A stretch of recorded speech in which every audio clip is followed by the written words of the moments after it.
Ma'am, মাথা ঠান্ডা করেন প্লিজ। উল্টাপাল্টা কিছু করবেন না। উল্টাপাল্টা কিছু করব না মানে? রুমের সব কিছু আমি ভেঙে ফেলবো। না ম্যাডাম, এমন কিছু করবেন না প্লিজ।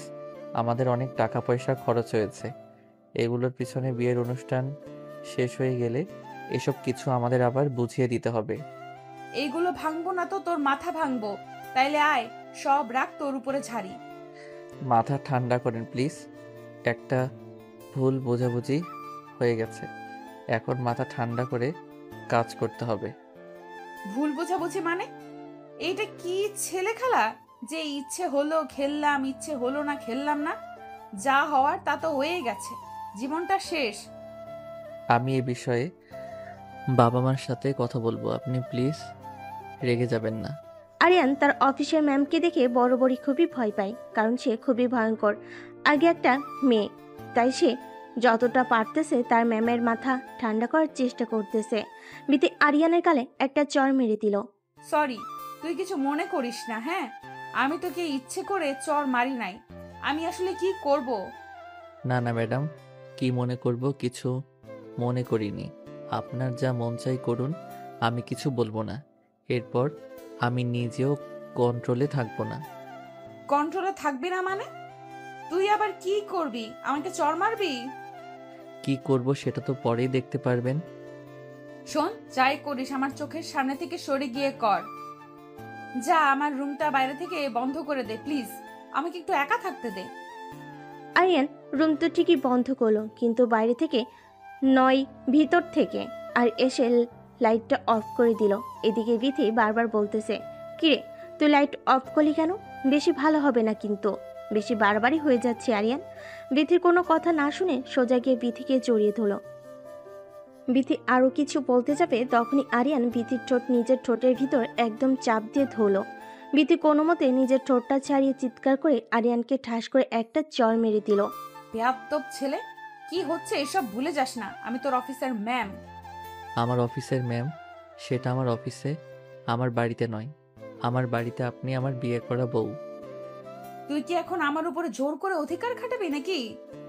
জোর করতে আপনি আমাকে বাধ্য করতেছেন। বাধ্য করতেছি মানে? কি করলাম আমি তোকে? এই যে নিজের কন্ট্রোল হারিয়ে আমাকে এভাবে চড় মারলেন, এই জন্যই তো আমি আমার কন্ট্রোল হারিয়ে ফেলেছিলাম। আমার থেকে প্রতিশোধ নিচ্ছিস নাকি তুই? মনে করেন তাই। সারা জীবন তো শুধু আপনারাই অধিকার দেখালেন, এখন আমারটা দেখেন। তুই কি মনে করেছিস এইভাবে জোর জবরদস্তি করে আমার ভালোবাসা পাবি? মোটেও না। শুধু আমার দেহটাই পাবি, আমার মন না। আমি আপনার মন পাওয়ার বৃথা চেষ্টা করবই না। ওটা তো কেউই পায় না। আমি কেন, কোনো পুরুষই পায় না। তুই এত খারাপ আগে জানতাম না তো। হ্যাঁ, পেকে দেখলেন, আপনি আমার বিয়ে করা বউ। আপনার সাথে তো আমি এতটুকু করতেই পারি। দেখ আরিয়ান, বেশি বেশি হয়ে যাচ্ছে কিন্তু। এরপরে কিন্তু বেশি ভালো হবে না বলে দিলাম। লাইট অন কর। যা করেছিস অনেক হয়েছে। আরিয়ান বিথির কোনো কথা না শুনে বিথির থেকে তার শাড়িটা টান দিয়ে খুলে বিছানার উপর ফেলে দিল। এদিকে বিথি অন্ধকারে কিছুই বুঝতে পারতেছে না। সে লাইট অন করার অনেক চেষ্টা করলো, কিন্তু নতুন রুম, নতুন জায়গায় আছে, তেমন কিছুই চেনে না। তার মোবাইলটাও সে খুঁজে পাচ্ছিল না। এদিকে আরিয়ান ইচ্ছে মতো তার অধিকার আদায় করে নিল। বিথি বারবার চিৎকার করার চেষ্টা করতেছিল, কিন্তু কোনো মতেই আরিয়ানকে থামাতে পারতেছিল না। অবশেষে বিথি আরিয়ানের কাছে নিজেকে সমর্থন করে দিল। Very good ma'am. যত তাড়াতাড়ি আপনি আপনার ভালো বুঝতে পারবেন ততই ভালো। যত যাই হোক, দিন শেষে আমি আপনার স্বামী, আর আপনি আমার বউ। এটা মাথায় রাখবেন। আরিয়ান, তুই আজ যা করলি কাজটা খুব খারাপ হলো। এর ফল তোকে ভোগ করতে হবে। আপনি যত বেশি চিল্লাপাল্লা করবেন তত আপনার ক্ষতি। কষ্ট আপনার হবে, অন্য কারো না। মানে তুই সব সময় জোর জবরদস্তি করবি আর আমার শরীরের উপর ঝাঁপিয়ে পড়বি? অবশ্যই প্রয়োজনে তাই করতে হবে। ওই যে কথায় আছে না, সোজা আঙ্গুলে যদি ঘি না ওঠে তাহলে আমাকে দেখা করতে হবে। শেষ পর্যন্ত তোর মতো একটা 2 টাকার চাকর কিনা আমার গায়ে হাত দিলি। এই মুখ আমি আর কাকে দেখাবো? যত তাড়াতাড়ি আমাকে স্বামী হিসেবে মেনে নিবেন তত তাড়াতাড়ি আপনার মঙ্গল। আরিয়ান চুপ কর। আমার কিন্তু রাগ উঠতেছে, বেশি ভালো হবে না কিন্তু, তোর মাথা ফাটিয়ে দেব। আচ্ছা, চুপ করলাম। ম্যাম চলেন, ফ্রেশ হয়ে আসি। ঘুমাতে হবে না? ফ্রেশ হব মানে? এই শীতের দিনে আমি কি এখন ওয়াশরুমে গিয়ে ঠান্ডা পানি নাড়াবো নাকি? আপনার শরীর তো এখন নাপাক হয়ে আছে, পবিত্র হতে হবে না? চলেন চলেন। তুই যা, তারপরে আমি যাব। আমি যাওয়ার পরে আপনার আসতে হবে কেন? আমার সাথেই চলেন। তুই গেলে যাব মানে? তুই ফ্রেশ হয়ে বের হ, তারপরে আমি যাব। না, আপনাকে দিয়ে কোনো বিশ্বাস নেই। কে বলতে পারে আমি ওয়াশরুমে গেলে আপনি হয়তো ঘরে আগুন জ্বালিয়ে দিবেন। আরিয়ান, তুই যাবি এখান থেকে নাকি আমি নিজের হাত নিজে কাটবো? বিথির কথা শুনে আরিয়ান একটু অবাক হয়ে গেল। আরিয়ান বুঝতে পারল এই মেয়ের তো মাথায় প্রচুর রাগ, একবার রাগ উঠলে কি না কি করে বসে। এই ভেবে আরিয়ান বিথিকে কোলে তুলে নিয়ে ওয়াশরুমে চলে গেল। বিথি বারবার চিৎকার করতেছিল। আরিয়ান কিছু না শুনে নিজের হাতে বিথিকে গোসল করিয়ে দিল। রাত করে এত চিৎকার করতে হয় না, তাইলে বাইরে থেকে লোকে ভাববে আমি মনে হয় আপনাকে একটু বেশি আদর করতেছি। ও, তাই তো, ঠিকই বলেছিস। বাইরে থেকে আবার লোকজন এই কথা ভাববে না? এই তো লক্ষ্মী মেয়ের মতো, বুঝতে পেরেছেন? এখন চুপচাপ ড্রেস পরিয়ে দিচ্ছি, গিয়ে ঘুমিয়ে পড়েন। এই এখন শীতকাল, মানুষ শুনবে কি হবে? রুমের সামনে কি তোর মা বাবা কান পেতে আছে নাকি আমার কথা শুনতেছে? এটা যেহেতু বিয়ে বাড়ি, তার মানে অনেক লোকজন আছে। আমার মা বাবাই কেন এখানে আড়ি পাততে আসবে? আরো অনেক মানুষ তো আছে, তারা আসতে পারে। তা ঠিক বলেছিস, তবে একটা কথা শোন, আমাদের মধ্যে যা হওয়ার হলো, এই ঘটনা যেন শুধু তোর আর আমার মধ্যেই থাকে, কেউ যেন না জানে। ম্যাম, ভাবছিলাম আপনি অনেক বুদ্ধিমতী একটা মেয়ে, আপনার মাথায় প্রচুর বুদ্ধি, কিন্তু আমার ধারণা তো সম্পূর্ণ ভুল। ভুল মানে? আমার মাথায় কি বুদ্ধি নাই, তোর এটা মনে হচ্ছে? অবশ্যই আমার এটা মনে হচ্ছে, কারণ বাসর ঘরের কথা কোনো পাগলই অন্য কারোর সাথে শেয়ার করে। আপনার এটা মনে হয় কেউ কি কখনো আপনার সাথে শেয়ার করেছে? তাও তো ঠিকই বলেছিস, কেউ তো আমার সাথে কখনো শেয়ার করেনি, তাহলে তুই কেন করবি? জি, আমি যা বলি সব ঠিকই বলি, এটা বাড়িতেও আর অফিসেও। অনেক বকবক করেছিস, এখন সর, আমাকে ঘুমাতে দে, সকালে অফিস আছে। অফিস আছে মানে 7 দিন কোনো অফিস নেই? কারণ আপনি এই বাড়ির বউ, এই বাড়ির কিছু নিয়ম কারণ আছে। কিসের নিয়ম কানুন? আমি কোনো নিয়ম কানুন মানি না। আমার অফিস আছে, আমাকে অফিসে যেতে হবে, ব্যাস। অফিস তো আমারও আছে, আমিও কি যাব? তোর মতো বেয়াদ্দপকে আমি আমার অফিসে রাখবো না। কাল গিয়ে তোর সাসপেন্ড লেটার পাঠিয়ে দেব। তা ঠিকই বলেছেন, অনেক দিন অফিস করলাম, কি লাভ? এখন তো অফিসের বস আমার বউ, আমার অফিস না করলেও চলবে। লিমিট ক্রস করবি না। আপনার যেহেতু অফিস, তাই আপনার বাহাদুরি এটা ভুলে যাবেন না। বাড়িটা কিন্তু আমার, আর আপনাকে আমার বাড়িতে আসতে হবে। সো আমার বাড়িতে আমার বাহাদুরি চলবে। তোরে থাপড়ায় আমি সোজা করে দিব। একটু আগের কথা মনে নাই কি হলো? লাথি মেরে তোকে রুমের বাইরে বের করে দিব, আর একবারও যদি এই কথা বলিস। যতবার আপনি রাগান্বিত হয়ে আমার গায়ে হাত তুলবেন, আমিও খুশি হয়ে আপনার উপর ঝাঁপিয়ে পড়ব, কথাটা মনে রাখবেন।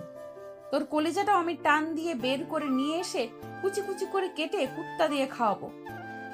মাথা ঠান্ডা করেন ম্যাম, না হলে আবার গোসল করতে হবে। আরিয়ান, চুপ কর। বিথি রাগান্বিত হয়ে মুখ ঘুরিয়ে বিছানার এক কোণে শুয়ে কান্না করতে শুরু করলো। মনে মনে তার বাবা মাকে অনেক বকাবকি করতেছে। এটা আমার সাথে কি করলো আরিয়ান? অনেকবার তার সাথে কথা বলার চেষ্টা করলো, কিন্তু বিথি কথা বললো না। আরিয়ান বুঝতে পারলো বিথি কান্না করতেছে। আরিয়ান ভাবলো কাজটা করার ঠিক হয়নি তার। অনুমতি ছাড়া এভাবে অনেক লজ্জাবোধ করলো। অনুশোচনায় আর কিছু না বলে চুপচাপ শুয়ে পড়লো। কিছুক্ষণ পর বিথি আরিয়ানকে ডেকে বলল, আরিয়ান, ঘুমাইছিস নাকি? শোন, না না, ঘুমাই নাই, বলেন কি বলবেন। তোর রুমে কোলবালিশ আছে, আমার কোলবালিশ ছাড়া ঘুম হয় না, রাতে কিছুতেই ঘুমাতে পারতেছি না। না ম্যাম, আমার রুমে তো কোলবালিশ নেই, আমি তো কোলবালিশ নিয়ে ঘুমাই না, তাই কোলবালিশও রাখি না রুমে। কোলবালিশ রাখিস না তো কি হয়েছে? আমার এখন কোলবালিশ লাগবে, কোত্থেকে নিয়ে আসবি? নিয়ে আয় যা। সরি ম্যাম, এটা আপনার অফিস নয় যে আপনি যখন যা চাইবেন সাথে সাথে এটা আপনার কাছে পেয়ে যাবেন। এটা আমার বাড়ি, আমি এখন বলেছি কোলবালিশ নাই, তার মানে নাই। আরিয়ান, আমি তোর বাড়ি আছি বলে তুই আমাকে এভাবে অপমান করতে পারিস না। কোলবালিশ নাই তো এত রাতে আমি কোত্থেকে কোলবালিশ নিয়ে আসবো বলেন? তা আমি কি সারা রাত জেগে থাকবো? ঘুমানোটা আমার খুব দরকার, আমার খুবই মাথা ব্যথা করতেছে। শুধু কি মাথা ব্যথাই করতেছে, অন্য কিছু ব্যথা করতেছে না? আরিয়ান, তুই কিন্তু বেশি বেশি কথা বলতেছিস। আমি কিন্তু এরপরে কি করে ফেলবো এটা আমি নিজেও জানি না।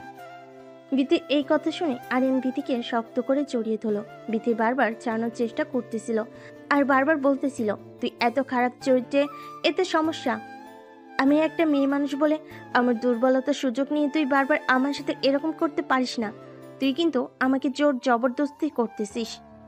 কোনো কথাতে যখন কাজ হচ্ছিল না, ঘাড়ে কামড় দিল আরিয়ান। চিৎকার করে বিথিকে ছেড়ে দিল। বিছানা থেকে লাফতে উঠে বলল, লাইট অন করে দেখালো তার ঘাড় দিয়ে রক্ত বের হচ্ছে। রেগে গিয়ে আরিয়ান, তুই কি মানুষ না ডাইনি? এটা কি করলি? এত জোরে কেউ কামড় দেয়? হায় হায়, আল্লাহ, রক্ত বেরোচ্ছে। এটা কাকে বিয়ে করলাম আমি? এ তো দেখি একটা আস্ত ডাইনি। রাগারাগি করে আরিয়ান রুম থেকে বের হয়ে বারান্দায় গিয়ে শুয়ে পড়ল। বিথিও রুমে একা একাই শুয়ে থাকলো। আর রাতটা তাদের এভাবে পার হয়ে গেল। পরের দিন সকালে ঘুম থেকে উঠে আরিয়ান রুমে এসে দেখলো রুমের দরজা এখনো খোলা হয়নি। রাগান্বিত হয়ে আরিয়ান বিথিকে ডাকতে শুরু করলো।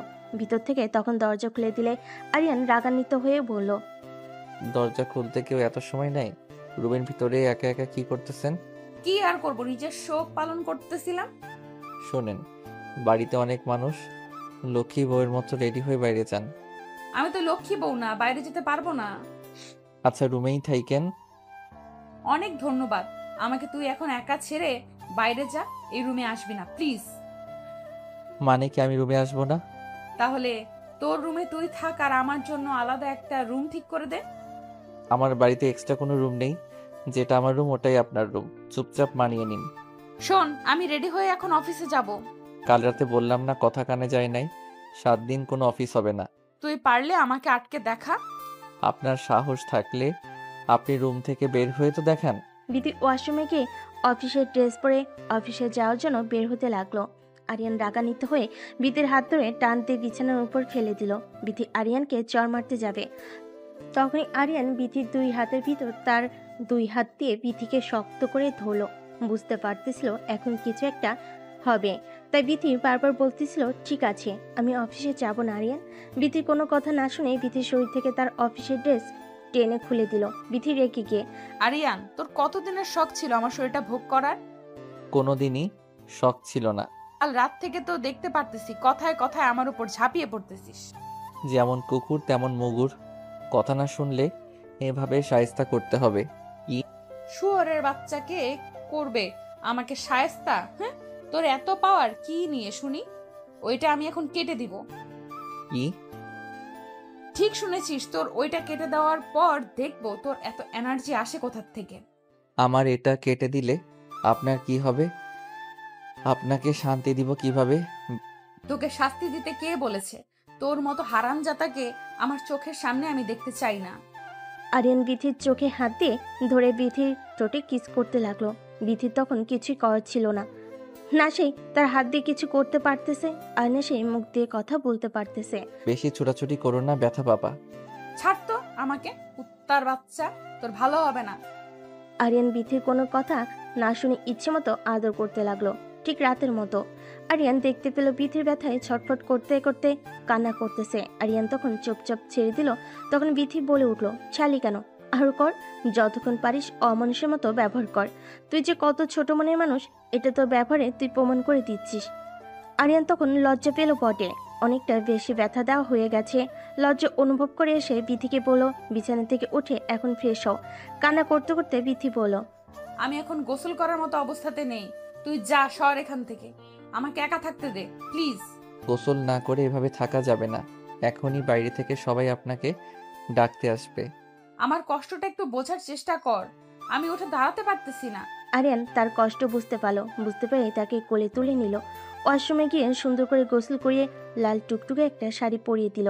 তারপর রুমে এনে আবার বসিয়ে দিল। তখন বাইরে থেকে আরিয়ানের মা আসলো, এসে বলল, বাহ বৌমা, তোমাকে তো খুবই সুন্দর লাগতেছে। কই তোমার মা যে বললো তুমি নাকি শাড়ি পরতে পারো না, অনেক সুন্দর করে তো শাড়ি পরেছো। মা, তোমার বৌমা সব দিকেই পারদর্শী। আন্টি শোনেন, আমার মা ঠিকই বলেছেন, শাড়ি পরতে পারি না, আপনার ছেলে পরিয়ে দিয়েছে। আরিয়ান লজ্জা পেয়ে মুখ লুকালো আর মনে মনে বিথিকে গালি দিতে লাগলো। কি বোকাচোদা মেয়েরে, আমি শাড়ি পরিয়ে দিয়েছি এটা আবার আমার মার সামনে বলতেছে। মা আগে বের হোক, তারপরে তোর হচ্ছে। বাবা আরিয়ান, তাড়াতাড়ি নিচে আসো, সবাই তোমাদের জন্য অপেক্ষা করতেছে। ঠিক আছে মা, তুমি যাও, আমি আসতেছি। শোন আরিয়ান, তুই বাইরে গেলে যা, আমি যাব না। রুমে যত থাকবে তত তোমার বিপদ হবে। তুই কতটা জানোয়ার হতে পারিস সেটাও আমি দেখব। নিজের বউকে আদর করা যদি জানোয়ার হয়ে থাকে, তাহলে আমি জানোয়ার। তার বাচ্চার কিভাবে গালি দিলে তোর লজ্জা হবে? গালি দিয়ে তুমি আমাকে লজ্জা বানাতে পারবে না। বেটার হবে আমাকে ভালোবেসে বোঝালে। ভালোবাসা মাই ফুড, তুই জীবনেও কোনোদিন আমার ভালোবাসা পাবি না। সময় আসুক, দেখা যাবে। চল, তোর মা বাইরে যেতে বলো, দেখি বাইরে আবার কি নাটক হয়। মানুষের সামনে গেলে একটু ভদ্র ভাষায় ভালোভাবে কথা বলো।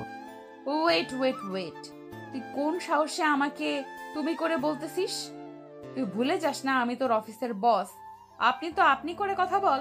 ম্যাম, আপনি কেন ভুলে যাচ্ছেন? এটা আপনার অফিস নয়, এটা আমার বাড়ি। আর আমার বাড়িতে আমার কথাতেই সবকিছু হবে। বাড়ির বাহাদুরি তো ঠিক আছে, দেখার সময় আমারও আসবে। সময়ের অপেক্ষা করুন। এখন যাবি? চলো তবে একটা কথা, বাইরে গিয়ে মানুষের সামনে আমাকে তুই তোকারি করবেন না প্লিজ। তো কি বলবো? ওগো শোনো, ওগো কই যাচ্ছ? ও এখানে আসো, কি আশা করতেছিস? এইভাবে কথা বলবো তোর সাথে? ঠিক এভাবেই কথা বলবে। আমার আশা করাটা কি ভুল? অবশ্যই তোর আশা করা ভুল। তুই বামন হয়ে চাঁদে হাত দেওয়ার স্বপ্ন দেখতেছিস। আপনার খুব অহংকার, তাই না?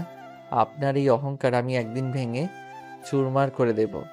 আমার অহংকার ভাঙতে হলে এর জন্যই আমার চেয়ে বড় কিছু হয়ে দেখাতে হবে তোকে। দেখাবো ইনশাল্লাহ।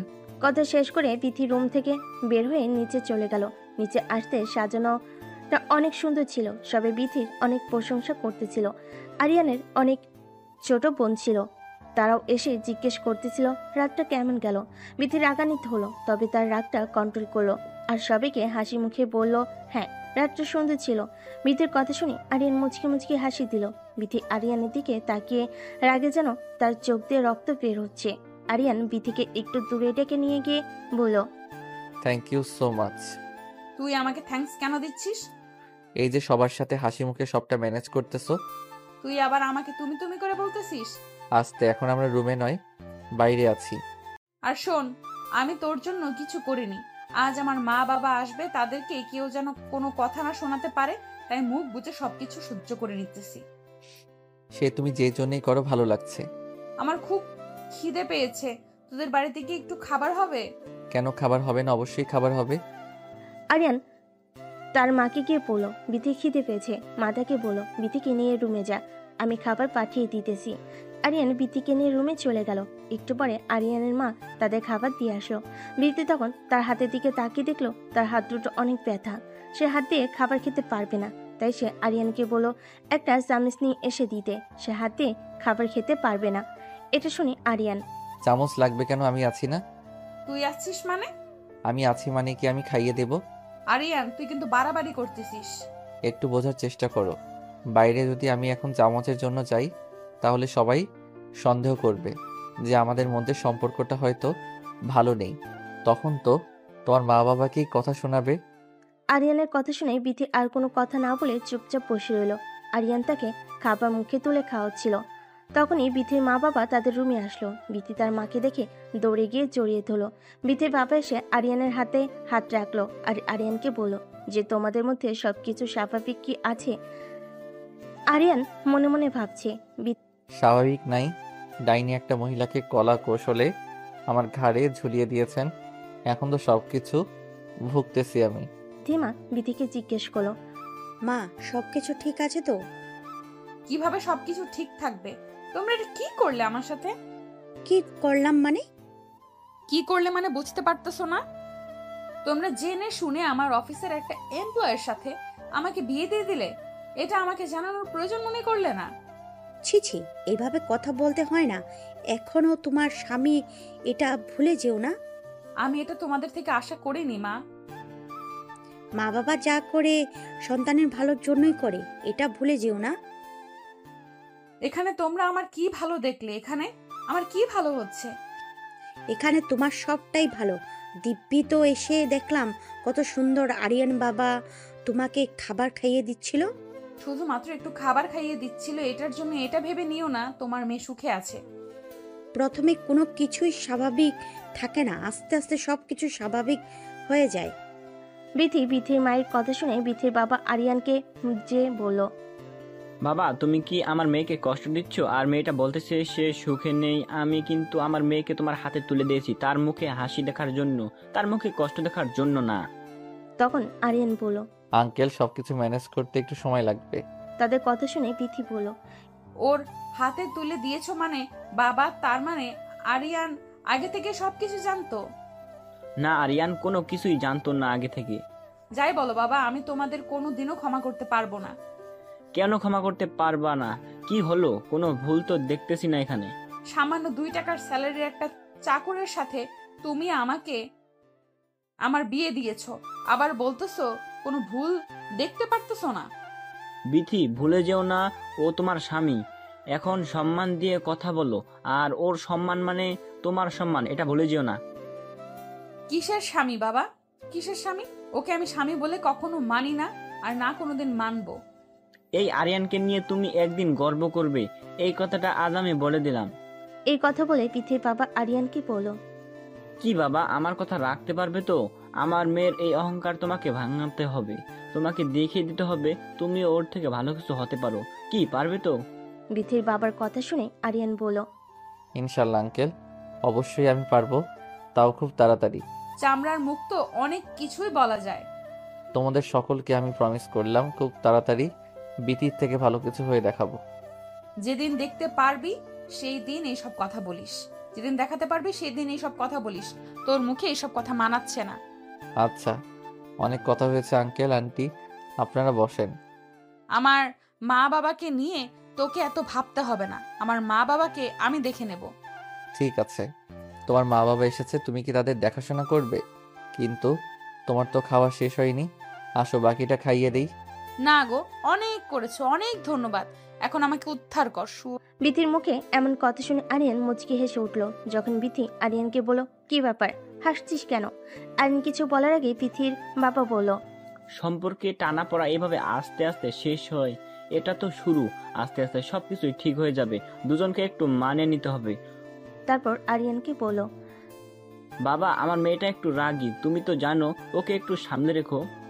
তাদের কথা শেষ করে বিথির মা বিথির বাবাকে বলল, আচ্ছা, ওদেরকে একা ছেড়ে দাও, চলো আমরা বাইরে যাই।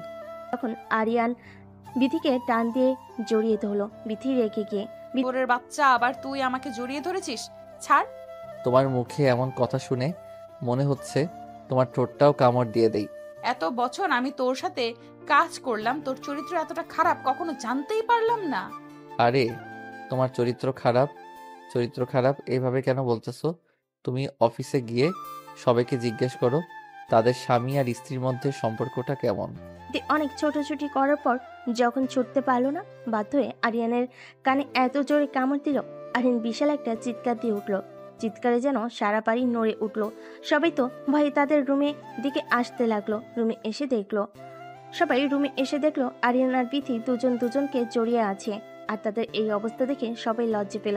তবে আরিয়ানের মা জিজ্ঞেস করলো, কিরে বাবা, এত জোরে চিৎকার করে উঠলে কেন? তখন বিথি বলল, ও কিছু না আন্টি, আমার চুরির সাথে ও একটু ব্যথা পেয়েছে। কিরে আরিয়ান, তুই কি এখনো ছোট আছিস নাকি? চুরির সাথে একটু ব্যথা করে চিৎকার করে ওঠে। ও তুমি বুঝবে না মা, যাবে এখান থেকে সবাই। আপনার ছেলেটা একটু গাধা টাইপের তো, তাই। একদম গাধা বলবা না। তাদের রুম থেকে সবাই বের হয়ে গেল। তারা বুঝতে পারলো নতুন নতুন জামাই বউয়ের ঘরে এরকম একটু একটু সাউন্ড হবে। সবাই রুম থেকে বের হতে গিয়ে আরিয়ানের মামাতো বোন এসে আরিয়ানকে বলল, ভাইয়া, এত জোরে চিৎকার করার কথা তো ভাবি চিৎকার না করে তুমি করলা যে, বিষয়টা ঠিক বুঝলাম না। চোর ডাকাত থেকে এত দূরে চিৎকার করে নাকি? আরিয়ান তখন ধমক দিয়ে বলল, তো তোর এত কিছু বুঝতে হবে না। বেশি বেঁকে গেছিস, যা এখান থেকে ভাগ। আরিয়ানের বোন তখন রুম থেকে বের হয়ে গেল। আরিয়ান রুমের দরজা বন্ধ করে দিয়ে বিথিকে ধমক দিয়ে বলল, বিথি, এটা কি ধরনের ব্যবহার তোমার? রাতে একবার ঘাড়ে কামড় দিলে, এখন আবার কানে কামড় দিলা।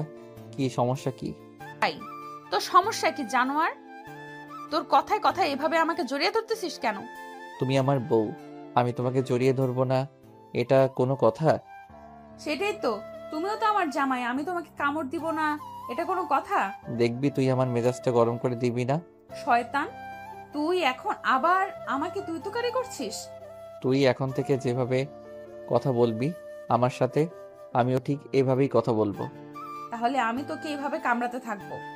তুই কি ভাবছিস এভাবে তুই আমাকে কামড়াবি আর আমি সেই ভয়ে তোর কাছে যাব না? তুই যে ধরনের কুকুর, কুকুরের ল্যাজ তো কোনোদিনও সোজা হয় না, তোরও হবে না। তুই যাই করিস আমার অধিকার আমি আদায় করেই ছাড়বো। বিথি আরিয়ানের সাথে বেশি কথা না বলে বাইরের বারান্দায় গিয়ে মন খারাপ করে বসে থাকলো। এদিকে আরিয়ান তার কান ধরে বিছানায় বসে থাকলো। কানে প্রচন্ড ব্যথা হচ্ছে। বিথি এটা বুঝতে পারলো, তাই সে রুমে এসে আরিয়ানকে বলল, কানে কি খুব ব্যথা করতেছে? তা শুনে তোর কাজ নেই, যা সর। কাল রাত থেকে এখন পর্যন্ত তুই তো আমাকে কত ব্যথা দিলি। তো তুই কি প্রতিশোধ নিচ্ছিস নাকি? প্রতিশোধ না, আমার আত্মসম্মান রক্ষা করতেছি। বিয়ের পর আবার মেয়েদের আত্মসম্মান হয় কিভাবে? কেন, বিয়ের পর কি মেয়েরা সবকিছু বিক্রি করে দেয় নাকি? বিক্রি করে দেয় না অবশ্য, তবে বিয়ের পর মেয়েদের নিজের বলে কিছু থাকে না, সবকিছু তার স্বামীর। তোকে স্বামী বলে কে মানে শুনি? মানবে মানবে, তুমি মানবে। বিয়ে বাড়ির সমস্ত কাজ শেষ করে খাওয়া দাওয়া শেষ করে এবার বিথিতে বাড়ি যাওয়ার পালা। সন্ধ্যার আগেই বিথির মা বাবা বিথি আর আরিয়ানকে তাদের বাড়িতে নিয়ে গেল। বিয়ে বাড়ির এটা নিয়ম। বিথিতে বাড়ি যাওয়ার পর বিথির মা আরিয়ান আর বিথিকে তাদের রুম দেখিয়ে দিল। রুমে গিয়ে বিথি আরিয়ানকে বলল, শোন, এটা কিন্তু তোর বাড়ি না, এটা আমার বাড়ি। জি ম্যাম, আমি জানি যে এটা আপনার বাড়ি। ভেরি গুড, এইভাবে আমার সাথে কথা বলবি। বয়েই গেছে আমার এভাবে কথা বলতে, মোটেও আমি এভাবে কথা বলবো না। এইভাবে কথা না বললে তোর ঘাড় ধরে বাড়ি থেকে বের করে দেব। বিথি ঝগড়া করতেছিল। এদিকে আরিয়ান দরজার দিকে তাকিয়ে দেখলো বাইরে থেকে বিথির বাবা তাদের দিকে তাকিয়ে আছে। এটা দেখা মাত্র আরিয়ান বিথিকে শক্ত করে জড়িয়ে ধরলো। জড়িয়ে ধরে কানে কানে বলতে লাগলো, তোমার বাবা বাইরে দাঁড়িয়ে আছে, ঝগড়া করো না, নইলে তোমার বাবা কষ্ট পাবে। তুমিও আমার মতো অভিনয় করো। আরিয়ানের কথা শুনে বিথি ও আরিয়ানকে জড়িয়ে ধরলো। এটা দেখে বিথির বাবা হাসতে হাসতে বাইরে গিয়ে বিথির মাকে বলল, জানো বিথির মা, মেয়ে আর মেয়ের জামাইকে ডাকতে গিয়েছিলাম তাদের রুমের সামনে। হ্যাঁ, তো কি হলো? আসে না ওরা? আর বলো না, গিয়ে তো আমি লজ্জা পড়ে গেছি। কেন, কি হলো আবার? রুমের সামনে গিয়ে দেখলাম ওরা দুজন। ওরা দুজন কি বলে? তুমি আর আমি বিয়ের পরে যা করতাম ওরা তাই করতেছে। তুমিও না বুড়ো বয়সে ভীমরতি ধরেছে না? আরে আমি কি ইচ্ছে করে গিয়েছি নাকি? আমি তো ডাকতে গিয়েছি, গিয়ে দেখি এই অবস্থা, সাথে সাথে আমি চলে আসলাম। এখন চুপ করো, নাইলে ওরা কথা শুনতে পারবে, তখন আবার লজ্জা করে যাবে। যাক, আমার মেয়েটা তো সবকিছু মানিয়ে নিতে পারছে, এটাই অনেক। আর ছেলেটাও ভালো, তোমার বদমেজাজি রাগে মেয়েটাকে ঠিকই সামলে নিতেছে। ঠিক বলেছো, ছেলেটা অনেক ধৈর্যশীল একটা মানুষ। বিথির মা আর বাবা কথা বলা শেষ না করতেই বিথি আরিয়ান খাওয়ার টেবিলে চলে আসলো। তার খেতে খেতে অনেক গল্প করলো। খাওয়া শেষ হয়ে গেলে বিথির ছোট বোন বিথিকে বলল, আপু ভাইয়া, আমি আর তুই আজ আমাদের সামনে যে বাগানটা আছে ঘুরতে যাব, অনেক মজা হবে। খাওয়া দাওয়া করেই চল, রেডি হয়ে আমরা বের হই। বোনের কথা শুনে বিথি বলল। না, কোথাও যাব না। তখন আরিয়ান বলল, কেন যাব না? আমরা ছোট মানুষ, আবদার করেছে, অবশ্যই যাব। আপনি গেলে যান, আমি যাব না। না না আপু, তুইও চল প্লিজ, তুই না গেলে মজা হবে না। প্লিজ আপু চল। আরে তোমার বোনকে অত জোর করতে হবে না, ও এমনি যাবে। তুমি যাও, রেডি হও গিয়ে।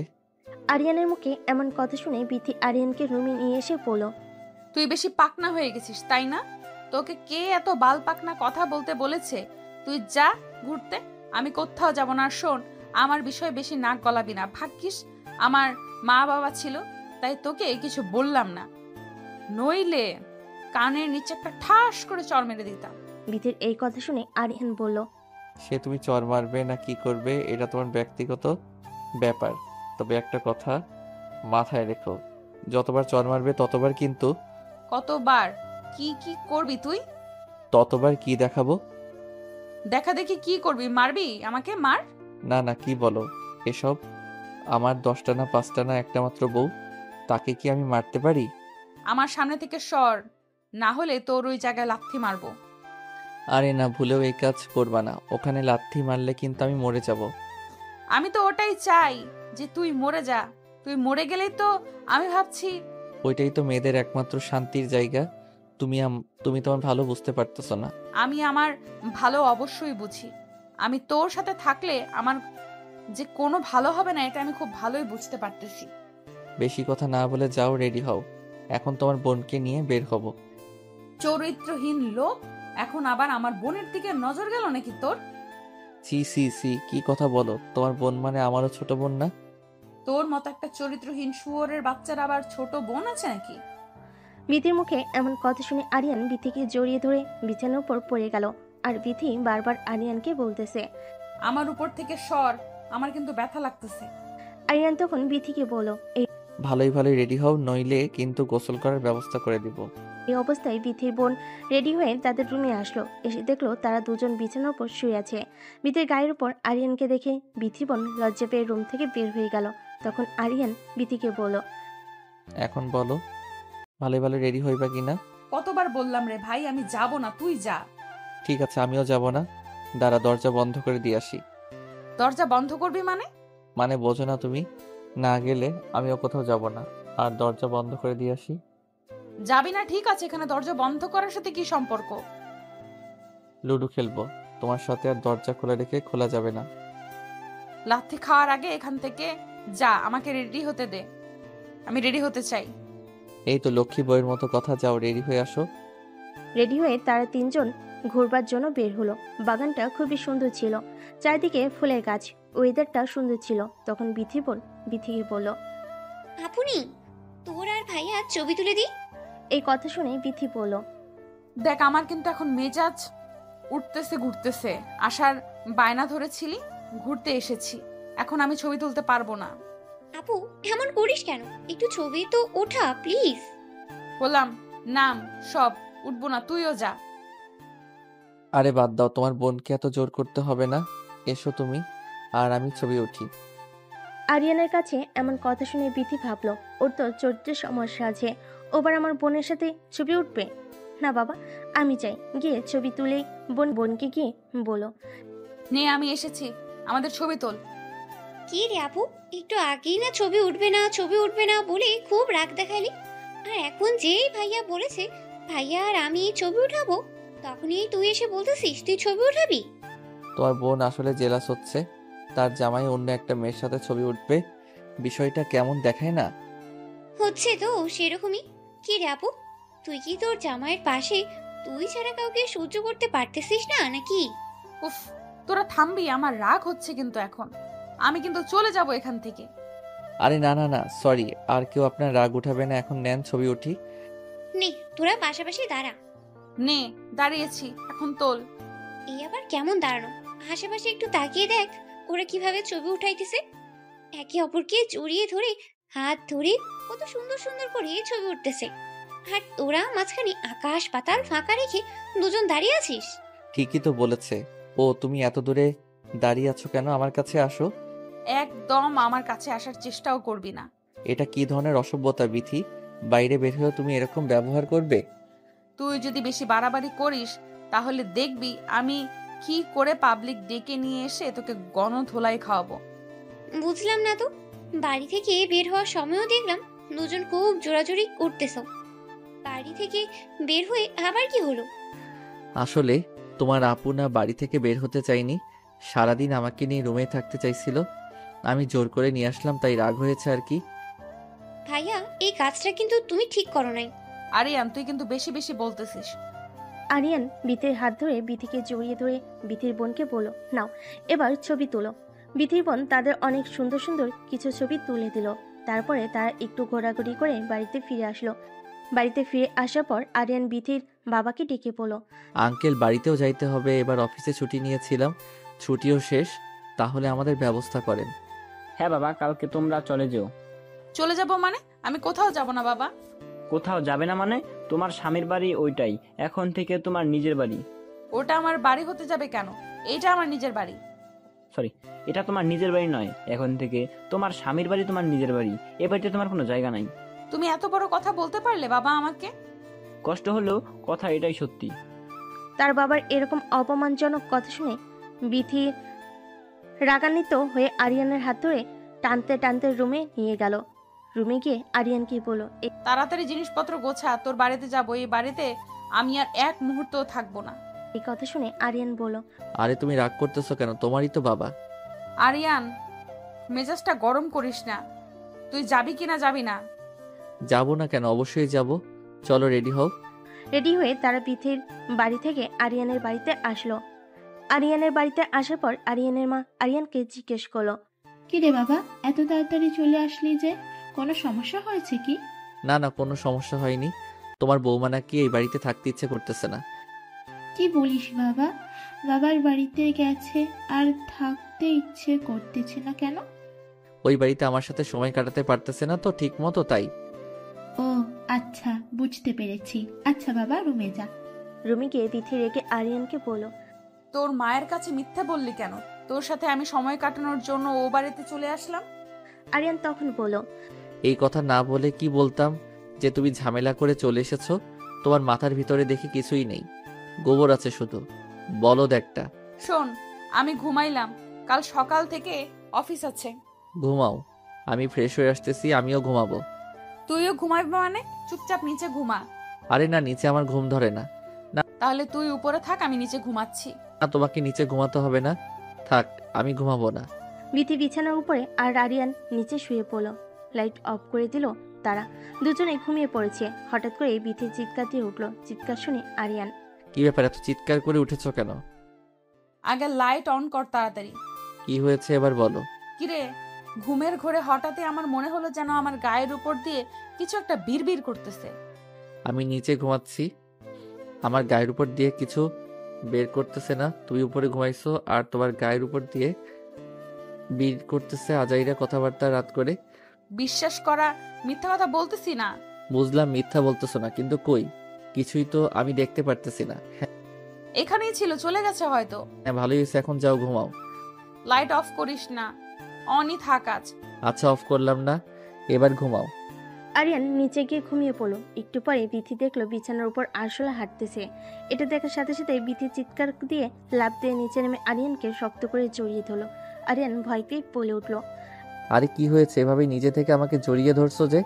আমার বিছানার উপর আরশোলা। কোথায় আসলা দেখি, কই, এখানে তো কিছুই নেই। এইখানেই ছিল, বিশ্বাস কর, আমি নিজের চোখে দেখলাম। এখান থেকে হাঁটাহাঁটি করতেছে। শুধু তুমি দেখলে হবে, আমাকে তো দেখতে হবে। কই দেখছি, আমাকে দেখাও। সত্যি তো, এখানেই তো ছিল, কই গেল? এমনি বললেই তো হয়, তোমাকে ছাড়া আমার ঘুম ধরতেছে না, আমাকে জড়িয়ে ধরতে ইচ্ছে করতেছে। তা না বলে এত বাহানা করতে হবে কেন? শোন, আমার তোকে জড়িয়ে ধরার কোনো ইচ্ছে নেই, কিন্তু সত্যি এখানে আসলে ছিল। আচ্ছা, এখন তো নেই, এখন যাও ঘুমাও, আমাকে ঘুমাতে দাও। না, আমি আর ওখানে ঘুমাবো না, আমি এখানেই ঘুমাবো। আচ্ছা, তুমি এখানে ঘুমাও, তাহলে আমি উপরে গেলাম। উপরে যাইবা মানে? উপরে যেতে হবে না, তুই আমার সাথে ঘুমা। সত্যি আমি তোর সাথে ঘুমাবো? হ্যাঁ, ঘুমাগা, শুধু ঘুমাবি, ঘুমাতে বলছি। এর মানে এই নয় যাতে উল্টাপাল্টা কিছু একটা করবি। আরে না, কি যে বলো, কি করব? আসলে দেখে আমার খুব ভয় লাগে। আচ্ছা, এখন তো আমি আছি, আসলে দেখলে মেরে ফেলবো নি, তুমি ঘুমাও। শোন, তুই ঘুমাস না প্লিজ, আগে আমি ঘুমাই, তুই জেগে থাক। মানে কি, তুমি ঘুমাইবা আর আমি জেগে জেগে তোমাকে পাহারা দিব? এত রাতে এমন করিস না প্লিজ, আগে আমি ঘুমাই। আল্লাহ, কি মুসিবতে পড়লাম। ঠিক আছে, ঘুমাও, জেগে আছি। আরিয়ানকে জাগিয়ে রেখে বিথি ঘুমিয়ে পড়ল। ঘুমন্ত বিথিকে দেখতে এত সুন্দর লাগতেছে। আরিয়ান মুগ্ধ হয়ে বিথির দিকে তাকিয়ে আছে। তাকিয়ে থাকতে থাকতে হঠাৎ লাইটটা অফ করে দিয়ে আরিয়ান বিথির ঘাড়ে তার মাথাটা রাখলো। বিথির হাতের ভিতর তার হাতটা দিল। বিথির গলায় নিচ দিয়ে আরিয়ান তার ঠোঁটের আলতো পরশ দিল। বিথি বুঝতে পারলো আরিয়ান তার শরীরে স্পর্শ করতেছে। বুঝতে পেরেও সেও কিছু বলতে পারতেছিল না। আরিয়ান আস্তে আস্তে বিথির সারা শরীর কিস করলো। বিথির তখন ঘুম ভেঙে গেল। আরিয়ানকে জিজ্ঞেস করলো, আরিয়ান, কি করছো এটা? তোমার না আমাকে পাহারা দেওয়ার কথা? পাহারাই তো দিচ্ছি তোমাকে। এটা কেমন পাহারা দেওয়া? তো কাছে এসেছো কেন তুমি?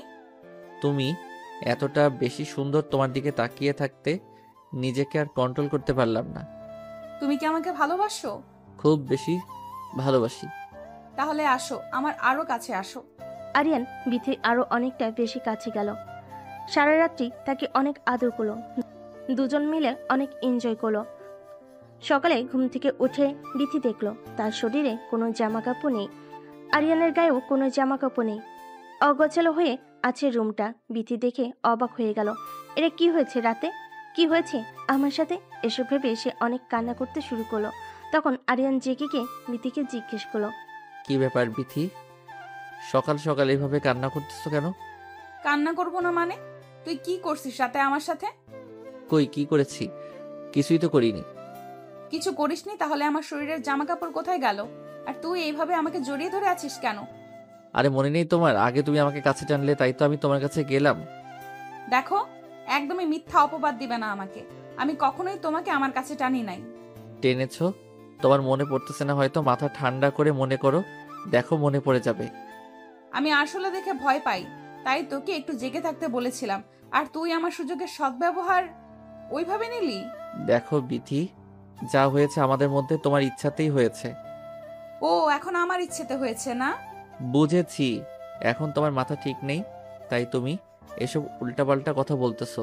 যা উঠে ফ্রেশ হও, আমাদের আজ অফিসে যেতে হবে।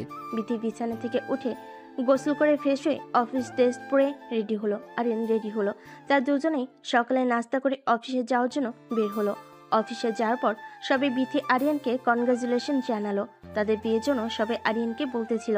কায়দা করে অফিসের বসকে বিয়ে করে বউ বানিয়েছে আলী। সবার মুখে এমন কথা শুনে বিথির প্রচুর রাগ হচ্ছিল। রাগান্বিত হয়ে তার চেয়ারে গিয়ে বসলো। বসে বসে ভাবতেছিল কিভাবে আরিয়ানকে শাস্তি দেওয়া যায়, কিভাবে সাহায্য করা যায়। ভাবতে ভাবতে বিথি আরিয়ানকে ডেকে পাঠালো। কি ডেকেছো আমাকে? শুয়োরের বাচ্চা, তুই কাকে নাম ধরে ডাকিস আর আমাকে তুমি তুমি করে বলতেছিস যে? সাহস তো তোর কম না? বিথি, অফিসে অনেক মানুষজন আছে, তাদের সামনে তুমি এ কি ব্যবহার করতেছো? এটা তোর বাড়ি নয়, এটা আমার অফিস। অফিসে আমাকে সবাই যেভাবে সম্মান দেয়, তুইও ঠিক সেইভাবে সম্মান দিবি। বিথি, এই কথাটা তুমি আমাকে ভালোভাবে বলতে পারতে। এভাবে ডাক ছেড়ে সবার মধ্যে বলার কিছু ছিল না। কেন, তোর লজ্জা হচ্ছে নাকি? 2 টাকার ফকিন্নির বাচ্চা অফিসে আসলে এরকম কথা হজম করতেই হবে। ম্যাম, আপনি কিন্তু বেশি বেশি বলতেছেন। ঠিক এইভাবে গলা নিচু করে আমার সাথে কথা বলবে। আচ্ছা ম্যাম, আর কিছু কি বলবেন নাকি আমি এখন যাব? যাবে মানে? তোকে কি যেতে বলেছি? যা, আমার জন্য চা নিয়ে আয়। আমি চা করব কেন? চা করার কি মানুষ নেই অফিসে? হাজার হলেও তুই আমার সম্পর্কে স্বামী হোস না। আজ থেকে তোকে আমি আমার পার্সোনাল অ্যাসিস্ট্যান্ট বানালাম। সরি ম্যাম, আমি আমার যোগ্যতায় এই চাকরি পেয়েছি, আপনার পার্সোনাল অ্যাসিস্ট্যান্ট হওয়ার জন্য নয়। বেয়াদব, তুই আবার মুখে মুখে কথা বলিস। ম্যাম, আপনি যাই বলেন, আমি আপনার পার্সোনাল অ্যাসিস্ট্যান্ট হব না। আরিয়ানের এমন কথা শুনে বিথি অফিসের সবার সামনে আরিয়ানের গেলে ঠাস করে একটা চর মেরে দিল। আরিয়ান অবাক হয়ে গেল বিথির এরকম আচরণ দেখে। তখন বিথি আরিয়ানের মুখের উপর সাসমিন লেটার ছুঁড়ে দিল। অফিসের সবাই তখন লেটারটা হাতে তুলে নিয়ে পড়ল। বিথি, অফিস থেকে আমি চলে যাচ্ছি আজ, আর সবার সামনে একটা প্রতিজ্ঞা করে গেলাম, তোর এই অহংকার আমি একদিন ভেঙে চুরে ছাই করে দেব। হ্যাঁ, যা যা, চেনা আছে, বেশি কথা না বলে কাজ করে দেখা। তবে যেটা করলেন আপনি, এটা ঠিক করলেন না, এজন্য আপনাকে পস্তাতে হবে। কি পস্তাতে হবে শুনি? তোর বাড়ির ভয় দেখাচ্ছিস যে তোর বাড়িতে গেলে তুই আবার আমার সাথে কুত্তার মতো ব্যবহার করবি? আমি কখনোই আপনার সাথে কুত্তার মতো ব্যবহার করি নাই, জাস্ট আমার ভালোবাসাটা বোঝাতে চাইছি, আমাদের যে সম্পর্ক এটা বোঝাতে চাইছি। কিসের আমাদের সম্পর্ক? আমাদের কোনো সম্পর্ক নেই। তুই টাকার লোভে আমাকে বিয়ে করেছিস। আপনার মতো কুৎসিত মন মানসিকতার একটা মেয়েকে আমি টাকার লগে কোনোদিনও বিয়ে করতাম না। যদি আমি একটু জানতে পারতাম যে আমার বিয়েটা আপনার সাথে, আমি কখনোই বিয়ে করতাম না। মুখে এইসব কথা বলাই যায়? আমার দুয়ারে একদিন আপনাকে আসতেই হবে, এই কথাটা আগে বলে গেলাম। এই কথা বলে আরিয়ান অফিস থেকে বের হয়ে গেল। তখন অফিসের আর সকল মেম্বার বিথিকে বলতে লাগলো, ম্যাম যা করলেন ঠিক করলেন না। কাজটা আরিয়ান খুব ভালো করে করে, ছেলেটাও খুব মেধাবী, তাকে এভাবে বের করে দেওয়া আপনার উচিত হয়নি। রেগে গিয়ে বিথি বলে, আমি কি করব না করব তোদের কাছ থেকে শিখতে হবে। তখন সবাই বলো, ম্যাম আপনার পারিবারিক সমস্যা অফিস পর্যন্ত নিয়ে আসার কোনো দরকার ছিল না। এতে করে অফিসের পরিবেশ নষ্ট হচ্ছে। আপনি অফিসের বস, আপনাকে দেখে সবাই শিখতেছে। বিথি কারোর সাথে কোনো কথা না বলে অফিস থেকে বের হয়ে তার বাবার বাড়িতে চলে যায়।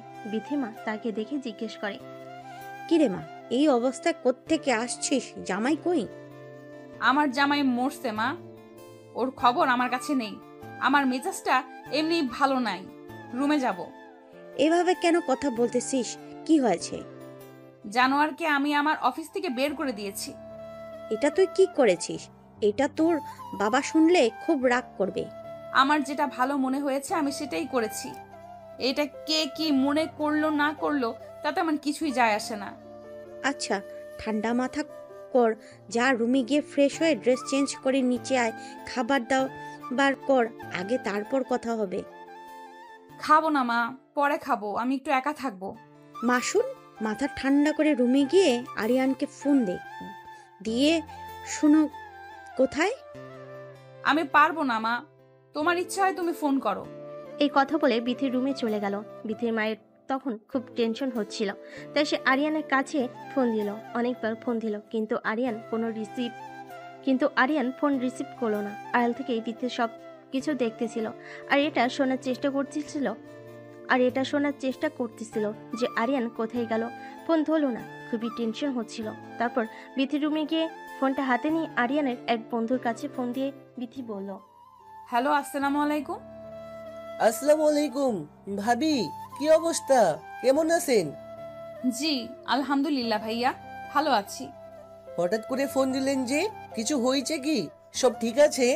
অনেকক্ষণ হয়ে গেল আরিয়ান ফোন ধরতেছে না। ও এই কথা, কোনো সমস্যা নেই, আমি এখনই ফোন দিয়ে জানাচ্ছি ও কোথায় আছে। আচ্ছা ভাইয়া, আর প্লিজ ওকে বলবেন যেন যেখানেই থাকুক, যে কেউ ফোন দিলে যেন ফোনটা রিসিভ করে, আর সাবধানে থাকতে বলবেন। ভাবি কিছু মনে না করলে একটা কথা বলবো। জি কিছু মনে করব না, বলেন। আপনাদের মধ্যে কি কিছু হয়েছে নাকি? এভাবে কেন কথা বলতেছেন? হ্যাঁ, ওই একটু ঝামেলা হয়েছে পার্সোনাল। আচ্ছা ভাবি, টেনশন করবেন না, আমি আপনাকে জানাচ্ছি। থ্যাংক ইউ ভাইয়া। এই বলে বিথি ফোন কেটে দিল। খুবই টেনশন করতেছিল আরিয়ান কই গেল না গেল। ভাবতে ভাবতে তার মাথায় হঠাৎ করে একটা বুদ্ধি আসলো। আরিয়ান তো বাড়িতে যাইতে পারে, তাই সে দেরি না করে আরিয়ানের বাবার কাছে ফোন দিল। আরিয়ানের বাবা কল রিসিভ করে বলল, আঙ্কেল আসসালামু আলাইকুম। হেমা বলো, অনেকক্ষণ হয়ে গেল, তোমার দুইজনই তো অফিস থেকে আসতেছে না। আজ অফিসে কি অনেক বেশি কাজ করছো? কেন আঙ্কেল, আপনার ছেলে বাসায় যায়নি? না তো, কেন, ও কি আগে বের হয়ে এসেছে তোমাকে রেখে? কি বদমাস ছেলেটা, কোনো রকমের বিবেক নেই। নতুন বউকে কেউ একা রেখে চলে আসে? কোনো সমস্যা নেই আঙ্কেল, ও তো অনেকক্ষণ আগেই বের হয়ে গেছে। ফোনটা বন্ধ, তাই ভাবলাম আপনাকে ফোন দিয়ে জানি ও কোথায় আছে। ও কি বলো, ফোনটা বন্ধ করে রেখেছে কেন? কাণ্ডজ্ঞান নেই ছেলেটার। আঙ্কেল আমি আসলে বাড়িতে এসেছি। বাড়িতে গিয়েছে মানে? অফিসের কাজ শেষ করে বাড়িতে এসেছি। মা, তোমাদের মধ্যে আবার কিছু হয়েছে নাকি? আমাকে বলো। শোনেন আঙ্কেল, আপনার কাছ থেকে কিছু লুকাবো না। আপনার ছেলেকে আমি সাসপেন্ড করে দিয়েছি। কি বলো এটা বৌমা, তুমি এটা কি করেছো? কাজটা কিন্তু ঠিক করো নাই। আপনার ছেলের অনেক বেশি অহংকার, তার অহংকার আমি গুড়িয়ে দিয়েছি। সে আমাকে চ্যালেঞ্জ করেছে, সে নাকি আমার থেকে বড় কিছু হয়ে দেখাবে। তাই বলে তুমি এভাবে সাসপেন্ড করে দিবা? আমি বাধ্য হয়েছি। কে জানে রাগের মাথায় ছেলেটা কই গেল। আচ্ছা তুমি ফোন রাখো, আমি আরিয়ানের খোঁজ করি। এই বলে আরিয়ানের বাবা ফোন কেটে দিল। বিথির সাথে আর বেশি কথা বলল না। তারা সবাই মিলে আরিয়ানকে বহুবার ফোন দিল। আরিয়ান ফোন রিসিভ করলো না, ফোন সুইচ অফ বলল। আরিয়ানের বাবা সকল আত্মীয় স্বজন বন্ধু বান্ধব সবাই কাছে ফোন দিল, কিন্তু কোনোভাবে আরিয়ানের খবর পাওয়া গেল না। বিথিও অনেকভাবে আরিয়ানের খবর নেওয়ার চেষ্টা করলো, কিন্তু কোনোভাবেই কোনো খবর মিলল না। এভাবে কেটে গেল 2 বছর। 2 বছর পর আরিয়ান বাড়িতে এসে বাড়ির দরজার কলিং বেল বাজালে আরিয়ানের মা দরজা খুলে আরিয়ানকে দেখে হামা করে কেঁদে উঠল। ছেলেকে জড়িয়ে ধরে বলল, এই 2টা বছর কই ছিলি বাবা? 2টা বছর কই ছিলাম আমি নিজেই জানি না। কিভাবে পারলি তুই আমাদের সবাইকে ছেড়ে 2টা বছর পার করে দিতে? কষ্ট তো হয়েছে, কিন্তু কিছু করার ছিল না। আমি নিরুপায় ছিলাম। এই মেয়েটার ওপর রাগ করে তুই আমাদের সবাইকে ভুলে গিয়েছিলিস? বাবা কই, মা আর বিথি ও কই থাকে? তোমাদের সাথে যোগাযোগ করে না? 2টা বছরে বিথি তোকে অনেক খুঁজেছে। বাবা, মেয়েটা নিজের ভুল বুঝতে পেরেছিল। জীবনে কষ্ট না করলে বুঝছো মা, কোনো সফলতা পাওয়া যায় না। কি হয়েছিল তোর বাবা, সে কথা বল। ঢাকাতে ছিলাম মা। ঢাকাতে ছিলি, এত খোঁজাখুঁজি করার পরে তোর কোনো খোঁজ খবর পেলাম না। মা, মানুষ যদি হারিয়ে যায় তাহলে তাকে খুঁজলে পাওয়া যায়, কিন্তু কেউ যদি নিজের ইচ্ছায় লুকিয়ে থাকে তাকে কোনোভাবেই খুঁজে পাওয়া সম্ভব নয়। কি এমন হয়েছিল যে 2টা বছর আমাদের সবাইকে ছেড়ে আলাদা থাকতে হলো? মা, তোমার অহংকারী বড়লোক বৌমার অহংকার ভাঙাতে সাফল্য অর্জন করে নিয়ে আসলাম। মানে, তোর কথার মানে বুঝলাম না। বিথি আমাকে বলেছিল আমার নাকি ওকে টেক্কা দেওয়ার মতো যোগ্যতা নেই, তাই আমি ওর যোগ্য হয়ে আসলাম। বাবা, বিথি 2 বছরে তোর জন্য অনেক বেশি ছটপট করেছে। মানুষ মাত্রই তো ভুল হয়। কেন মা, ও নতুন করে সংসার সাজায়নি? না, ওকে অনেকবার বলেছিলাম তুমি আবার তোমার নতুন জীবনটাকে নতুন করে শুরু করো। ও কি তোমাদের কথা শুনেনি? না, ও সব সময় বলেছে তোর জন্য শেষ পর্যন্ত অপেক্ষা করবে। ও আমাদের বাড়িতে আসে না? আসে, মাঝে মাঝে আমাদের খোঁজ খবর নিয়ে যায়। ছুটকি কোথায় মা? ও বিথিদের বাড়িতে গেছে। কেন? বিথিদের বাড়িতে কেন গেছে? কাল বিথির কোম্পানি নিলামে উঠতেছে। কি বললে, তাই নাকি? তার এত গর্ভের আর সোহাগের কোম্পানি নিলাম করে দিচ্ছে যে? জানি না, তবে ওর আর এসব করতে নাকি ভালো লাগে না। কাল আমি সেই বিথির কোম্পানি কিনে নিচ্ছি মা। বিথির কোম্পানি নিচ্ছিস মানে? এত টাকা তুই পাইলি কই? মা, তোমার ছেলে এখন আগের মতন নেই। 2টা বছর একটা মানুষকে পরিবর্তন করার জন্য অনেক কিছু। সবই বুঝলাম, কিন্তু তুই এত টাকা পাইলি কই? আর তুই কি করিস? মা, তোমার ছেলে এখন ঢাকার সবচেয়ে বিখ্যাত RS কোম্পানির বস। তোমার ছেলের আন্ডারে এখন বিথির মতো 5-10টা কোম্পানি থাকে। বাবা, আজ তোর জন্য গর্বে আমার বুকটা ফুলে উঠল। মা, দোয়া করো অহংকার এই মেয়েটার মুখের উপর যেন উচিত জবাব দিতে পারি। না বাবা, ওই মেয়েটা অনেক কিছু সহ্য করেছে এই 2 বছরে। ও চাইলে কিন্তু অন্য একটা ছেলের হাত ধরে চলে যেতে পারতো, কিন্তু চাইনি। তোর জন্য অপেক্ষা করেছে। সে নিজের ভুল বুঝতে পেরেছে। তোর আবার ওকে নতুন করে কাছে টেনে নেওয়া উচিত। মায়ের মুখে এমন কথায় আরিয়ান কিছু না বলে রুমে চলে গেল। রুমে গিয়ে সারা রাত ভাবলো বিথির কথা। আরিয়ান সিদ্ধান্ত নিল যা হওয়ার হয়েছে, বিথিকে আবার সে ঘরে তুলবে, তাদের সংসারটা আবার নতুন করে শুরু করবে। পরের দিন সকালে আরিয়ান রেডি হয়ে বিথির কোম্পানি নিলামের কনফারেন্সে যাওয়ার জন্য বের হলো। কনফারেন্সে যেতে যেতে অনেকটা লেট হয়ে গিয়েছিল। অনুষ্ঠানের ভিতর ঢোকার পরে আরিয়ান দেখলো সমস্ত লোকজন এসে বসে পড়েছে, তার জন্য সবাই অপেক্ষা করতেছে। তার আসাতে লেট হয়েছে। হাজার হাজার মানুষের মধ্যে বিথি আরিয়ানকে দেখে বলল, তুমি এতদিন কই ছিলে জানো? তোমাকে কত খুঁজেছি। কেন আমাকে খুঁজবে কেন? তোমার জীবন থেকে তো চলেই গিয়েছিলাম। জীবনটা আবার নতুন করে সাজিয়েছো নিশ্চয়ই। না, ওই শরীরে যে একবার টাচ করেছে, এই শরীরে অন্য কোনো পুরুষ আর কখনো টাচ করতে পারবে না। অহংকার ভেঙেছে তাইলে তোমার? তোমাকে হারানোর পর জীবনের মূল্য বুঝতে পারলাম। তোমাকে টেক্কা দেওয়ার জন্য জীবনের 2টা বছর লড়াই করলাম, এত তাড়াতাড়ি হার মেনে নিলে? আমার ভুল হয়ে গেছে, প্লিজ আমাকে ক্ষমা করে দিও। তোমার কাছে টেনে নাও। 2 বছরে মানুষের এত পরিবর্তন? তাদের কথা শেষ না হতেই বিথির সমস্ত লোকের মাঝে আরিয়ানকে জড়িয়ে ধরলো। জড়িয়ে ধরে ফুপিয়ে ফুপিয়ে কান্না করতে শুরু করলো। বুঝতে পেরে তাকে বুকে টেনে নিল। তারপর আরিয়ান বিথিকে জিজ্ঞেস করলো, হঠাৎ করে কোম্পানি নিলামে তোলার সিদ্ধান্ত নিলে যে? এর একমাত্র কারণ তোমাকে খুঁজে বের করা। তোমার কথার মানে বুঝলাম না। 2টা বছর তোমাকে অনেক খুঁজেছি, কোনোভাবে যখন তোমার খোঁজ মিলল না তখন আমি এই সিদ্ধান্ত নিলাম। জানলে কিভাবে যে অনুষ্ঠানে আমি আসব? কারণ আমি এইভাবেই অনুষ্ঠানটা আয়োজন করেছিলাম, যেন দেশের আনাচে কানাচে সব জায়গায় এটা ছড়িয়ে পড়ে যে আমার কোম্পানি নিলামে উঠতেছে। এখনো কি এই সিদ্ধান্তই থাকবে নাকি সিদ্ধান্ত চেঞ্জ করবে? সিদ্ধান্ত আমার এটাই থাকবে, আমি কোম্পানি নিলাম করে দিব। চাইলে কিন্তু তুমি কন্টিনিউ করতে পারো। চাই না আমি কন্টিনিউ করতে, আমি সব কিছু ছেড়ে এখন তোমার বউ হয়ে সংসার করতে চাই। চলো অনুষ্ঠান শুরু করি। তার অনুষ্ঠান শুরু করলো। সবচেয়ে বেশি দাম দিয়ে আরিয়ান বিথির কোম্পানিকে নিল। অনুষ্ঠান শেষ করে আরিয়ান বিথিকে বলল, বিথি, তুমি বাড়ি চলে যাও। বাড়ি চলে যাব মানে? তোমার সাথে নিয়ে যাবে না?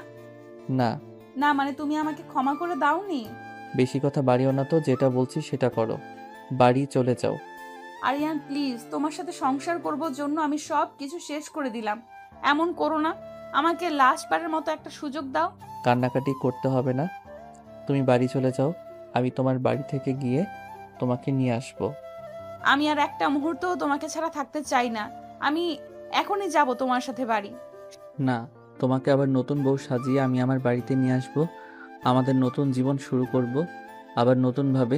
সত্যি বলতেছো? সত্যি। কবে যাবে তাইলে? আজকে বাসায় যাই, মা বাবার সাথে কথা বলি, তারপরে তোমাকে জানাবো। বেশি লেট করো না প্লিজ, তোমার অপেক্ষায় থাকবো। অনেক দিন তো ছিলে আমাকে ছাড়া একা, আর তো কিছুদিন। এত অধৈর্য হচ্ছ কেন?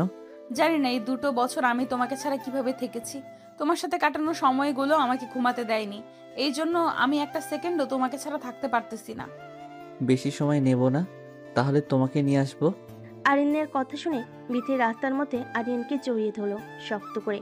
আরিয়ান বলতেছে, আরে কি করো? এটা রাস্তার লোকজন দেখতেছে। লোকজন তো কি হয়েছে, লোকজন তো দেখবেই। মানা করো না প্লিজ, তোমাকে জড়িয়ে ধরে একটু থাকতে দাও। আরিয়ান আর নিষেধ না করে অমনি থেকে জড়িয়ে ধরে অনেকক্ষণ থাকলো। আশেপাশের মানুষগুলো তাদের দিকে তাকিয়েছিল, কিন্তু তারা কোনো দিকে খেয়াল না দিয়ে দুজনকে শক্ত করে জড়িয়ে ধরেছিল। তারপর আরিয়ান বিথিকে বলল, আচ্ছা হইছে, এখন যাও। কত আদর করতে পারো কাল দেখবনি। জানি না কত আদর করতে পারবো, তবে আমার ভেতর যত ভালোবাসা আছে সমস্তটা তোমাকে দিব। 2 বছরে তুমি তো দেখি অনেক রোমান্টিক হয়ে গেছো। জানি না আগে কি ছিলাম, এখন কি হয়েছে, তবে তোমাকে আর হারাতে চাই না। এখন যাও বাড়িতে। ঠিক আছে, তুমিও যাও, বাড়িতে গিয়ে ফোন দিও। ওকে, আল্লাহ হাফেজ। I love you. I love you too. এখন যাও। তারা দুজনের বাড়ি ফিরে গেল। সমস্ত ঘটনা তাদের মা বাবাকে বলল। আরিয়ান তার বাবাকে বিথিকে ঘরে তুলে নিয়ে আসার জন্য কথা জানালো। আরিয়ান তার বাবাকে বিথিকে ঘরে তুলে নিয়ে আসার জন্য বলল। এই কথাটা শুনে আরিয়ানের বাবা খুশি হয়ে বলল, এটা তো ভালো সিদ্ধান্ত। কালকে চলো, ঘরের লক্ষ্মীকে ঘরে নিয়ে আসি। রাতে সবাই সিদ্ধান্ত নিল। সকালে তারা রেডি হয়ে বিথিদের বাড়িতে চলে গেল। রাতে সবাই সিদ্ধান্ত নিয়ে সকালেই তারা সবাই রেডি হয়ে বিথিদের বাড়ি চলে গেল। আরিয়ান সুন্দর করে পর সেজেছে, আর বিথিও সুন্দর করে বসে আছে। দুজনের হাসি দেখে যেন সারা দুনিয়া হাসতেছে। নতুন করে আবার তাদের বিয়ে হলো। বিথিকে নিয়ে আসলো আরিয়ানের বাসায়। আরিয়ানকে বলল, জানো আজকে আমার সবচেয়ে খুশির দিন। তাই কেন? প্রথমবার যখন আমাদের বিয়ে হয়েছিল তখন বুঝি তুমি খুশি ছিলে না? না, খুশি ছিলাম না, কারণ তখন আমি জানতাম না পর্যন্ত আমার কার সাথে বিয়ে হচ্ছে। তবে আমি ভীষণ খুশি ছিলাম জানো। তার মানে তুমি আগে থেকে জানতা সবকিছু, আমার কাছ থেকে এখনো তুমি সবকিছু লুকাচ্ছ, তাই না? না রে বাবা, আমি কিছুই জানতাম না। তবে বিয়ে করার খুব ইচ্ছা ছিল, জীবন সঙ্গীর সঙ্গে সুন্দর সুন্দর মুহূর্ত কাটানোর। মা বাবা যখন বিয়ে ঠিক করলো তখন আমি আর আপত্তি জানাইনি, কারণ মা বাবার পছন্দের উপর আমার বিশ্বাস ছিল। এত এক্সাইটেড ছিলে, বুঝলাম মা বাবা পছন্দের উপর তোমার বিশ্বাস ছিল, তবুও একবার কার সাথে বিয়ে হচ্ছে তাকে তুমি দেখতে চাইবে না? হ্যাঁ, দেখতে চেয়েছিলাম। পরে কি হলো দেখোনি? না, বাবা দেখায়নি, বলল সারপ্রাইজ, একবারই দেখো। তুমি দেখতে চাইবা না? না, আমি আর জোর করিনি। তার মানে প্রথমবারের বিয়েতে তুমি খুশি ছিলা, এই বিয়েতে খুশি হওনি? এই বিয়েতে অনেক বেশি খুশি হয়েছি, কারণ এবার তুমি ভালোবেসে আমার হাত ধরেছো। আজ আমাদের বাসর রাত, এসব কথা বলেই কি রাত পার করে দিবা? তা নয়তো কি, আজ কিছু করব না, তোমাকে জড়িয়ে ধরে আরাম করে একটা ঘুম দিব। বিথি তখন বলল, তোমার হচ্ছে, দাঁড়াও। আমি বউ সেজে এতক্ষণ বসে আছি তোমার অপেক্ষায়, আর তুমি এখন ঘুমাইবা না? ঘুমানোর জন্মের স্বাদ তোমাকে মিটিয়ে দিচ্ছি। তাড়াতাড়ি আমার কাছে আসো, আমাকে আদর করো। কিভাবে আদর করব তোমাকে? কেন তুমি জানো না? এর আগে কখনো আদর করনি? কথাটা শুনে আরিয়ান বিথিকে জড়িয়ে ধরে বিছানায় নিয়ে গেল। তারপর তার শরীর থেকে কাপড়টা খুলে বিছানার সাইডে রেখে দিল। লাইটটা অফ করে দিয়ে ঝাঁপিয়ে পড়লো, আটকালো না। তবে এর মধ্য থেকে অনেকবার জিজ্ঞেস করেছিল, তোমার কষ্ট হচ্ছে? কষ্ট হলে আমাকে বলতে পারো। কিন্তু বিথি বলল, না, আমার কষ্ট হচ্ছে না, তুমি তোমার সবটা দিয়ে আমাকে আদর করো। সারা রাতে এভাবে কাটার পর সকালে ঘুম থেকে উঠে বিথি বলল, আরিয়ান ওঠো, ফ্রেশ হবা না? অনেক বেলা হয়েছে। দেখো, সারাটা রাত অনেক কষ্ট করেছি, একটু ঘুমাইনি। এখন আমাকে ঘুমাতে দাও। যাও, তুমি ফ্রেশ হও। ইস, সারা রাত তুমি কি কষ্ট করলা শুনি? কতটা কষ্ট যে আমার হয়েছে এটা আমি বুঝছি। তোমার তো কিচ্ছু হয়নি, তুমি শুধু মজা নিয়েছো। লজ্জা নেই তোমার? না মুখে কিছু আটকায় না? ওঠো এখন। যাও, তুমি আগে ফ্রেশ হও, আমি আইতেছি। আমি যে কখন উঠছি তুমি জানো? উঠে ফ্রেশ হয়েছি, চোখ খুলে দেখো আমি শাড়ি পরেছি। বিথি এই কথা বলার সাথে সাথে আরিয়ান চোখ খুলে বিথির দিকে তাকালো। বেশ সুন্দর করে একটা শাড়ি পরেছে, ভেজা চুলে বিথিকে দেখতে একজন পরীর মতো লাগছে। আরিয়ান অপরূপ দৃষ্টিতে বিথির দিকে তাকিয়ে আছে। কেন আরিয়ান বিথির কথার উত্তর না দিয়ে হাত ধরে টান দিয়ে তার পাশে বসলো, জড়িয়ে ধরে তার কপালে আলতো করে একটা চুমু দিল। তখন বিথি বলল, ইস, তোমার শরীর এখনো অপবিত্র। চলো তোমাকে মাখিয়ে দেই। এখন না, মাত্র গোসল করেছি না। তো কি হয়েছে, আবার দুজন একসাথে গোসল করব? এত গোসল করলে আমি অসুস্থ হয়ে পড়বো। তুমি কি চাও তোমার বউটা অসুস্থ হয়ে পড়ুক? মোটেও চাই না আমার বউ অসুস্থ হয়ে পড়ুক। এখন ওঠো আর যাও গোসল করে আসো। আচ্ছা, তুমি নিচে যাও, সবার সাথে খেতে বসো, ফ্রেশ হয়ে এখনই আসতেছি। আরিয়ান ফ্রেশ হয়ে নিচে সবার সাথে বসে খাওয়া শেষ করলো। অনেকদিন পর সবাই একসাথে খাবার টেবিলে হাসাহাসি করে খাওয়া দাওয়া শেষ করে আরিয়ান বলল, আমি একটু বাইরে গেলাম, অনেক দিন বন্ধু বান্ধবের সাথে বসে আড্ডা দেওয়া হয় না। এই বলে আরিয়ান বাড়ি থেকে বের হয়ে গেল। বের হওয়ার অনেকক্ষণ পরে বিথি আরিয়ানকে ফোন দিয়ে বলল, হ্যালো, হ্যালো, বলো। কই আছো? এই তো বাজারে সবার সাথে বসে আড্ডা দিচ্ছি। কেন, কিছু হয়েছে? বাড়িতে আসবা কখন? এই তো আর একটু পরে চলে আসবো। কেন, কিছু বলবা নাকি? বলো। হ্যাঁ, ওই কিছু কেনাকাটা করা লাগতো। কি লাগবে বলো, এমনি আসতেছি। আসার সময় চায়ের জন্য দুধ নিয়ে এসো, দুধ শেষ। দুধ কিনে নিয়ে আসার কি দরকার, তুমি আছো না? তরকারি লবণও শেষ তরকারিতে, তাই কি দিব? লোকগিরির ভেতরে আছো, তাও আবার ফাজলামি করো না। আমার বউয়ের সাথে আমি ফাইজলামো করব, তাতে লোকজনের কি? হইছে, এখন বেশি কথা না বলে যেটা বললাম সেটা করো। শোনো, আজ বাড়িতে আমার একটা ফ্রেন্ড যাবে, রান্না বান্না একটু আগে থেকে গুছিয়ে রেখো। আচ্ছা, কোনো সমস্যা নেই, মনে করে আসার সময় দুধ নিয়ে এসো কিন্তু। ওকে। দুজনেই কথা বলা শেষ করলো। এদিকে বিথি আরিয়ানের বন্ধুর জন্য কিছু খাবার দাবারের আয়োজন করলো। একটু পর আরিয়ান তার বন্ধুকে নিয়ে বাড়িতে আসলো, চা নাস্তা খাইয়ে দিল। বিথি বসার রুমে ওরা তিনজনে বসে আড্ডা দিচ্ছিল। বিথি আরিয়ানের বন্ধু বিথিকে বলল, তা ভাবি, আপনার এত বড় কোম্পানি বিক্রি করে দিয়ে এভাবে সংসারে মনোযোগ দেন যে? করলাম তো অনেক দিন, তাই ভাবলাম এখন সব কিছু বাদ দিয়ে মন দিয়ে সংসার করি। তো মিষ্টি খাওয়াবেন কবে? মিষ্টি মানে বুঝলাম না। অনেকদিন তো হলো আপনাদের বিয়ের, বেবি নেবেন না? অনেক দিন হইল, আর কোথায় তোমার বন্ধুকে তো সেইভাবে কাছেই পাইলাম না। কাছে পাইলে না মানে, এখনো তো কাছেই আছি বেবি নেওয়ার জন্য, আবার কত কাছে থাকতে হয়। ঠিকই তো বলেছে ভাবি। আরিয়ান কি আপনাকে বাবু দেওয়ার কাজ করতেছে না? কাজ করতেছে না মানে? কাজ একটু বেশি করতেছে। তাই নাকি? তাহলে এতদিন হয়ে যাওয়ার কথা। না, একটু পরেই ব্যবস্থা নেব, আগে আমরা তো একটু সময় কাটাই। সময় তো অনেক কাটানো হলো, এখন সদস্য কথাটা মাথায় রাখলাম। ভাবি, আপনার বয়স কত? চলতেছে কেন? কি বলেন, 25 চলে? কি বলো এসব, 25 চলে তোমার বয়স? কি ব্যাপার, তোমরা দুজনেই আমার বয়স শুনে এত অবাক হলে কিসের জন্য? আপনি কি জানেন আরিয়ানের বয়স কত? না তো, শোনাই তো হয়নি। ও তো আপনাদের কোম্পানিতে কাজ করতো। আপনাদের কোম্পানিতে কাজ করতে হলে বয়স বুঝি কোনো ম্যাটার না? অবশ্যই ম্যাটার করবে না কেন, কিন্তু ওই সময় আমি অফিসের দায়িত্বে ছিলাম না, তাই ওভাবে কাগজপাতি আর ঘাটাঘাটি করিনি, তাই জানা হয়নি। তার মানে তো তুমি শুধু আমার অফিসের বস নও, তুমি আমার সিনিয়র আপু। সিনিয়র আরিয়ান, কি বলো এসব? কারণ আমার বয়স 23 চলতেছে। কি? অবাক হওয়ার কিছু নেই, এটাই সত্যি। তাইলে তো জোর খাটানোর আরেকটা জায়গা বের হলো। মানে বুঝলাম না। মানে হলো তুমি এখন বয়সে আমার থেকে অনেক অনেক ছোট, তার মানে আমি যা বলবো তাই হবে। তুমি যা বলবা তাই হবে, এটার জন্য আবার বয়স ছোট হওয়ার কি আছে? না, তারপরেও থাকে না একটা জোরই আলাদা। বুঝলাম। বেশি জোর খাটাতে যেও না, তাইলে কিন্তু ভালো হবে না। আচ্ছা, অনেক কথা বললাম তো। তুই ঢাকা যাচ্ছিস কবে? যাব 2-1 মধ্যেই। এখন গেলে আবার কতদিন পরে আসবি? এখন গেলে ওই কিছুদিন পর পরই আসতে হবে। কেন বন্ধু, বউ রেখে কি ঘুম ধরবে না? অবশ্যই, তাই বউ রেখে কি কারোর ঘুম ধরে নাকি?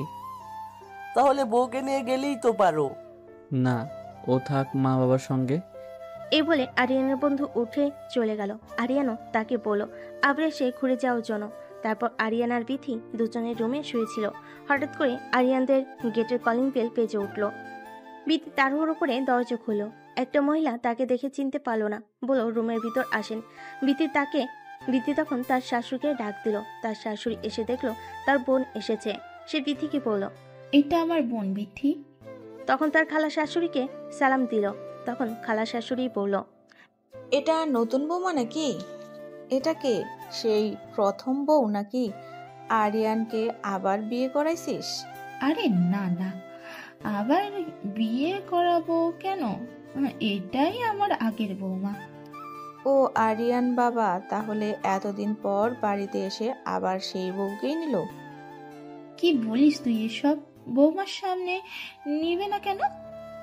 না, বিয়ের পর তো আরিয়ানকে খুব অবহেলা অপমান করেছে শুনেছি, তাই এখন আবার আরিয়ানের সঙ্গে সংসার করতেছে যে।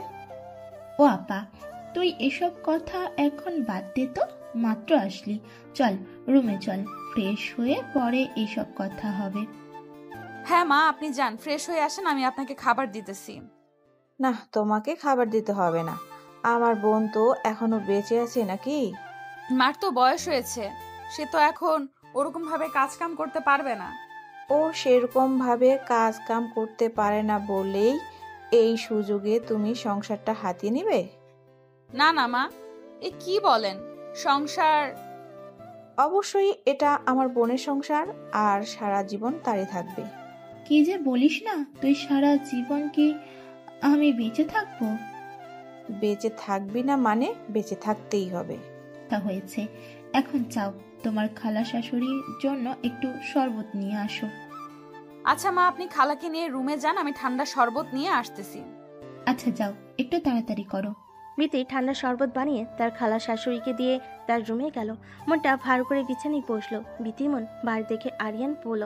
তখন আরিয়ান বলল, কি ব্যাপার, কি হয়েছে? মন ভার কেন? তোমার খালা এসেছে, এসে উনি আমাকে অনেকগুলো কড়া কথা শুনিয়ে দিল। বুঝতে পারলাম না তার মনে আমাকে নিয়ে এত রাগ কিসের। কেমন কেমন জানি একটা কথার ভাষা। বয়স হয়ে গেছে তো, তাই হয়তো একটু এভাবে কথা বলতেছে, কিছু মনে করো না। এ বলে আরিয়ান বিথিকে জড়িয়ে ধরে বিছানায় শুয়ে পড়ল। অনেকক্ষণ বিথিকে চুমু খেলো। বিথি বারবার বলতেছে ঘরের দরজা খোলা, যে কোনো সময় যে কেউ চলে আসবে। বলতে বলতে বিথির খালার শাশুড়ি রুমে এসে দেখলো তারা জড়িয়ে ধরে শুয়ে আছে। এই দেখে আরিয়ানের খালা জোরে চিৎকার করে বিথিকে বলল, আরিয়ান, সি সি সি, ঘরের দরজা খোলা রেখে কি অসভ্যতামি করতেছিস? আরে খালা, তুমি কখন আসলা? আসো, ভিতরে আসো। না না, আর ভেতরে গিয়ে কাজ নেই, রুমের বাইরে থেকেই যা দেখলাম। সরি খালা, কিছু মনে করবেন না প্লিজ। আসেন না, রুমের ভেতরে আসেন। চুপ করো, তোমার লজ্জা শরম কি একদম বিক্রি করে খেয়েছো? খালা এভাবে কথা বলতেছেন কেন? কখন কি করতে হয় তাও দেখি জানিস না তোরা? আচ্ছা খালা, মাথা ঠান্ডা করেন, আসেন বসেন। কি দিনকাল পড়ল রে বাবা, এখনকার ছেলে মেয়ের কোনো লজ্জাই নেই। আর আমাদের সময় একটু হাত ধরতো তাও লজ্জা পেতাম। আপনাদের সময়ের কথা বাদ দেন খালা। আরিয়ান, বড়দের মুখের উপর কিভাবে কথা বলতে হয় তাও জানিস না, আবার মুখে মুখে তর্ক করতেছিস। কি করবো বলেন খালা, আসার পর থেকে আপনি অনেক উল্টাপাল্টা কথা বলতেছেন। কি বলবি তুই? আমি এসে তোদের বিরক্ত করলাম? তা বলি নাই, তবে আপনি হয়তো ভুলে গেছেন কারো রুমে ঢোকার আগে পারমিশন নিতে হয়। বউ পেয়ে তুই এতটা পরিবর্তন হয়ে গেছিস আরিয়ান, তোর রুমের আসার জন্য আমাকে পারমিশন নিতে হবে? শুধু আমার রুম নয় খালা, যে কারো রুমে যাওয়ার আগে অবশ্যই পারমিশন নিতে হবে। এতদিন পর তোদের বাসায় এসে এরকম কথা শুনতে হবে, আগে জানলে কখনোই আসতাম না। খালা, কথাগুলো অন্যদিকে নেবেন না প্লিজ, আপনার খারাপ কিছু তো বলা হয়নি। তুমি আমাকে এভাবে অপমান করতে পারলে তোমার বউয়ের সামনে? নব দম্পতির ঘরে ঢোকার আগে অবশ্যই আপনাকে পারমিশন নিতে হবে। ও ফারিয়ান, চুপ করো তো প্লিজ। এভাবে খালার মুখে মুখে কেন কথা বলতেছো? এই মেয়ে, তুমি চুপ করো। তুমি আমাদের কথার মধ্যে কেন কথা বলতেছো? সব কিছু হয়েছে তোমার জন্য। আপনার কথার মানে বুঝলাম না খালা। আসার পর থেকে দেখছি আপনি আমাকে সহ্য করতে পারতেছেন না। কিভাবে সহ্য করব? যে মেয়ে বিয়ের পর স্বামীকে অপমান করে তার ফ্যামিলির কাছ থেকে দূরে রাখে, আর সেই এখন সেই টাকার মানুষ হয়ে গেছে, অমনি আবার তার গলায় ঝুলে পড়েছে, সেই মেয়েকে আমি কিভাবে সহ্য করতে পারি? খালা প্লিজ চুপ করেন, আপনি কিন্তু এখন বেশি বেশি বলতেছেন। আরিয়ানের রুমে এমন কথাবার্তা শুনে আরিয়ানের মা রুমে আসলো। এসে সবকিছু শোনার পরে তার বোনকে বলল, কি ব্যাপার, তুই বিথিকে সহ্য করতে পারতেছিস না যে? আর ওদের রুমে আসার আগে তুই নক করে আসলি না? ওদের সবেমাত্র বিয়ে হয়েছে, ওদের মধ্যে একটু এমন কিছু হতেই পারে। আরিয়ানের খালা তখন বলল, আমার তো জানা ছিল না। আর তুই তোর ছেলের বউকে নিয়ে এত আদিক্ষেতা করছিস কিসের জন্য? এমন বউ আমার হলে আমি কখনো বাড়িতে রাখতাম না। আরিয়ানের মাও এই কথা শুনে বলল, বুবু, ভুল মাত্র মানুষেরই হয়। একটা ভুলের কারণ ধরে এভাবে কোনো মানুষকে শাস্তি দেওয়া উচিত নয়। তুই মাথা ঠান্ডা কর আর চল, বাইরে চল। বলে আরিয়ানের মা আরিয়ানের খালাকে বাইরে নিয়ে গেল। বিতি তখন আরিয়ানকে বলল, আরিয়ান, এইভাবে তুমি খালার সাথে কেন কথা বললা? এইভাবে তোমার কথা বলা উচিত হয়নি। খালা, তোমাকে যে কতগুলো কথা শোনালো তাতে তোমার কিছু মনে হচ্ছে না? কি মনে হবে? একটু আগে তুমি না বললা খালা বয়স্ক মানুষ, তার কথাই কিছু মনে না করতে? তার মানে এত কিছু বলবে? আমি তো জানতাম না খালা এত খারাপভাবে তোমার সাথে কথা বলবে। আচ্ছা বাবা, হইছে, তোমারই তো খালা, এত রাগ করার কি আছে? খালার হইয়া আমি সরি বলতেছি, তোমাকে সরি কিছু মনে করো না। দূর পাগল, কি মনে করব? I love you. I love you too. এখন থাকো, আমাকে রান্না করতে হবে। খালা অনেকদিন পরে আসলো। আগে আমার কাছে একটু বসো, তারপরে যাবা। আরে না, আগে আমাকে যাইতে হবে, থাকো। তাইলে আগে আমাকে একটা চুমু দিয়ে যাও। ইস, শখ কত! চুমু দাও, নইলে কিন্তু যেতে দেব না কোথাও। রুমের দরজা কিন্তু খোলা, এটা ভুলে যেও না। ইস, কিছু হবে না, দাও তো। কিচ্ছু হবে না বলে তো তখনও জড়িয়ে ধরছিলা, দেখলে তো কি হলো। এখন আর এমন কিছু হবে না, একটা চুম্বন তো এমন করতেছো কেন? আচ্ছা, চুমুটা এখন তোলা থাকলো, রাতে দিব। রাতে তো অবশ্যই দিবা, বাট এখনকারটা এখন দাও। কি ছেলে মানুষে শুরু করলা বলো তো? যত কথা বাড়াইবা তত কিন্তু তোমারই লেট হবে। সত্যি তোমার সাথে পারা বড্ড কঠিন। আরিয়ানকে জড়িয়ে ধরে বিথি একটা চুমু দিয়ে লজ্জা পেয়ে সে দৌড়ে রান্নাঘরে চলে গেল। রান্না করতে আরিয়ান বিথির পিছনে পিছনে রান্নাঘরের দিকে গিয়ে দেখলো বাড়ির ভিতরে কোনো সারা শব্দ নেই, যেন একটা মানুষও নেই হয়েছে। তেমনটাই আরিয়ানের বাবা বাইরে গেছে। আরিয়ানের মা তার খালাকে নিয়ে বাইরের বাগানটাতে ঘুরতে গেছে। বাড়ি একদম ফাঁকা। আরিয়ান রান্নাঘরে গেল, গিয়ে দেখলো বিথি রান্না করতেছে। পিছন থেকে এগিয়ে এসে বিথিকে জড়িয়ে ধরলো। ভয় পেয়ে বিথি চিৎকার করে কেনা কে ভেবে ঘুরে উঠে ঠাস করে একটা চর মেরে দিল। চর মারার পর দেখলো ওটা আরিয়ান ছিল। দ্বিতীয়বার অবাক হয়ে গেল। অবাক হয়ে আরিয়ানকে বলল, আরে আরিয়ান, তুমি? হ্যাঁ আমি। তুমি কি ভেবেছিলে দিনের উপরে বাড়িতে চোর ঢুকেছে? তা নয়, কিন্তু তুমি তো মাত্রই রুমে ছিলা। রুমে ছিলাম তো কি হয়েছে? শোনো, আমার কি পা নেই? আমি কি হেঁটে আসতে পারি না? পা আছে বুঝলাম, কিন্তু এভাবে চোরের মতো লুকিয়ে লুকিয়ে রান্নাঘরে ঢোকার কি আছে? তাই বলে তুমি আমাকে এভাবে চর দিবা? সরি, আমি বুঝতে পারিনি। মেয়ে মানুষের হাতের চর এত জোরে হয় কিভাবে? ব্যথায় আমার সারা শরীর কাঁপতেছে। আমি ভাবলাম কে না কে, তাই একটু জোরে চড় মেরেছি। তোমার সাথে কোনো কথা নেই, যাও একটু রোম্যান্স করবো, এর উপায় নেই। আচ্ছা বাবা, হয়েছে তো, বুঝতে পারি নাই। নেক্সট টাইম আর এমন হবে না। নেক্সট টাইম তোমার এমন হবে না? আবার কি? আমি তো এমন করবো না। মানে কি, একটা চড় মেরেছি বলে কি তুমি কখনো আর আমার সাথে রোম্যান্স করবা না? জি হ্যাঁ, তোমার সাথে রোম্যান্স করতে চাই, পরে আবার দেখা গেল কখন না জানি আমার মাথা ফাটিয়ে দিলা। না, মাথা ফাটাবো না, আমি এত ডাকাত না। সেটা দেখতেই পারলাম। তুমি কি? আরিয়ান বাচ্চাদের মতো করে কান্না করতে শুরু করলো। বিথি বারবার সরি বলল, কিন্তু আরিয়ান কিছু শুনলো না। একটু রাগ দেখে রুমে চলে গেল। বিথিও রান্নাবান্না বাদ দিয়ে পিছনে পিছনে রুমে চলে গেল। রুমে চলে যাবার পর অনেক করে বুঝিয়ে বলল, আমি বুঝতে পারি নাই, ভুল হয়ে গেছে। কোনো কথা শুনলো না, সে বিথির সাথে কথাই বললো না। বিথি যেদিকে যায় আরিয়ান বিথির দিক থেকে মুখ ঘুরিয়ে নেয়। রাগ ভাঙাবে কিভাবে এটা বুঝতে না পেরে বিথি আরিয়ানকে বুকে জড়িয়ে ধরে বাচ্চাদের মতো করে মাথায় হাত বোলাতে বোলাতে বলে, আমার ভুল হয়ে গেছে, আমি বুঝতে পারি নাই। নেক্সট টাইম থেকে আর কখনো এমন হবে না। আরিয়ান তখন হেসে উঠল। মনে থাকে যেন, নেক্সট টাইম এমন কখনো করবা না। এ বলে আরিয়ান বিথিকে আরো শক্ত করে জড়িয়ে ধরল। বিথি তখন আরিয়ানের হাত সরিয়ে দিয়ে বলল, আচ্ছা হয়েছে, এখন ছাড়ো। কেন ছাড়বো কেন? আমার এখনো ব্যথা কমে নাই। ব্যথা কমে নাই যেহেতু, তাহলে মলম দিতে হবে। মলম দিতে হবে না, তুমি জড়িয়ে ধরে থাকো, তাইলে ঠিক হয়ে যাবে। আচ্ছা, এই কথা এখন বুঝলাম, সবই তোমার ধান্দা ছিল, তাই না? ও নিজেই আমাকে মারলা, আবার নিজেই এখন ধান্দা বলতেছো? তা নয় তো কি শুনি। তুমি পেছনে পেছনে কেন রান্নাঘরে গেছো? কেন? আবার আমার বউটা একা একা রান্না করবে, তাই তো আমি একটু হেল্প করতে গেলাম। যে আপনাকে হেল্প করতে পারবে না, আপনি রুমে গিয়ে রেস্ট করেন। এমনিতেই আমাকে মেরেছো, তারপর আবার আমাকে রুমে একা একা রেখে চলে যাচ্ছ। আমি তোমার বড়, তুমি আমার জুনিয়র, তো একটু একটু বড় আপুদের হাতের চর খেতেই হয়, তাই না? বড় আপুদের চর খেতে হয়। তখন আরিয়ান বিথিকে জড়িয়ে ধরে বিথির ঠোঁট তার ঠোঁটের ভিতর নিল। বিথির চোখ বন্ধ করে থাকলো। আরিয়ান ললিপপের মতো করে বিথির ঠোঁট চুষে চুষে খাচ্ছিল। বিথির শরীরে যেন তখন কোনো শক্তি কাজ করতেছিল না। সে কিছু না বলে চুপ করে দাঁড়িয়ে রইল। বিথি কিছু বলছে না বলে আরিয়ান অনেকক্ষণ বিথির ঠোঁট তার দখলে রাখলো। একটু সময় পর আরিয়ান হাত দিয়ে বিথির কাপড় খুলতে লাগলো। তখন বিথি আরিয়ানের হাত সরিয়ে দিয়ে লজ্জা পেয়ে দূরে গিয়ে দাঁড়ালো। আরিয়ান তখন বলল, কি ব্যাপার, এভাবে সরে গেলে যে? এটা কি করছো তুমি সোনা? কি আবার করছি? আমি তোমার ছোট না, তোমার জুনিয়র, তো ছোটদের এরকম আবদার একটু মেনে নিতেই হয়। ইস, আসছে ছোট, কিসের ছোট তুমি শুনি? যাবো বাবা, একটু আগেই তো তুমি বললে আমি নাকি তোমার জুনিয়র। অবশ্যই তুমি আমার জুনিয়র।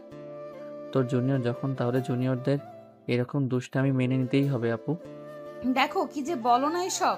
লজ্জা পেয়ে বিথি রুম থেকে বের হয়ে আবারও রান্নাঘরে গেল। রান্নাবান্না শেষ করে সবাই মিলে খাওয়া দাওয়া করলো। খাবার টেবিলে বিথির খালা শাশুড়ি বিথিকে বলল, অনেক দিন তো হলো তোমাদের বিয়ে, এখন কি বাচ্চা কাচ্চা নিবে না? যে খালা আমাকে বলছেন? হ্যাঁ, তোমাকেই বলছি, তুমি ছাড়া এখানে আর কে আছে বাচ্চা কাচ্চা নেওয়ার মতো? ইনশাল্লাহ খালা, আল্লাহ যখন দিবে তখনই তো হবে। আল্লাহ তো দিবেই, তাই বলে কি তোমরা চেষ্টা করবে না? আপনার কথা মাথায় রাখলাম খালা। সুখবরটা তাড়াতাড়ি দিও, বাড়ির মঙ্গল হবে। বাচ্চা হওয়ার সাথে আবার বাড়ির মঙ্গলের কি আছে? অবশ্যই মঙ্গলের ব্যাপার আছে, যে বাড়িতে বাচ্চা কাচ্চা নেই সে বাড়িতে কখনো মঙ্গল নেই। ও আচ্ছা, বুঝলাম, আপনাদের সব পুরনো দিনের চিন্তা ভাবনা তো। কথা বলতে বলতে সবাই খাওয়া দাওয়া শেষ করলো। যার যার মতো রুমে চলে গেল। আরিয়ান বিথিকে আবার রাতে ধরলো। সারা রাত বিথিকে অনেক আদর করলো। বিথি অনেকটা অসুস্থ হয়ে পড়েছিল। সকালে ঘুম থেকে উঠতে তার একটু দেরি হয়ে গেল। তার খালা শাশুড়ি উঠে দেখে বিথি এখনো ঘুম থেকে ওঠেনি। এটা দেখে সে বিথির দরজার কাছে যায় আর ডাকা শুরু করে। বিথির দরজা খুলে দিলে তার খালা শাশুড়ি দেখে বিথির কাপড় চোপড় এলোমেলো হয়ে আছে। তার খালা শাশুড়ি রেগে গিয়ে বলল, এ কি অবস্থা তোমার, আর কি অবস্থা তোমার জামা কাপড়ের? এইভাবে দরজা খুলে দিতে লজ্জা করলো না তোমার? সরি খালা, আমি একটু অসুস্থ তো তাই বুঝতে পারিনি। অসুস্থ আর বুঝতে পারবো নাই মানে কয়টা বাজে? এটা খেয়াল আছে তোমার এখনো ঘুম থেকে উঠো নাই যে? আমি এখনই ফ্রেশ হয়ে নিচে আসতেছি। ফেস তো হতেই হবে, যে অবস্থা দেখতেই তো পারতেছি। আপনি যান, আমি এখন আসতেছি। গোসল করে ভালোভাবে নিচে আসো। জি আচ্ছা। লজ্জা পেয়ে বিথি তাড়াহুড়ো করে গোসল করতে গেলে গোসল করে সে নিচে গেল। নিচে যাওয়ার পর তার খালা শাশুড়ি তাকে অনেক নোংরা নোংরা কথা শোনালো। বিথি অনেক কান্না শুরু করলো। আরিয়ান তাদের চেঁচামেচি শুনে নিচে গিয়ে দেখলো বিথি কান্না করতেছে। সে তার খালাকে বলল, খালা, আপনি আসার পর থেকে দেখতেছি বিথিকে আপনি সহ্য করতে পারতেছেন না। কেন, কি সমস্যা? খালা তখন বলে উঠল, কত বেলা হয়ে গেছে, এখনো ঘুম থেকে উঠুনি যে?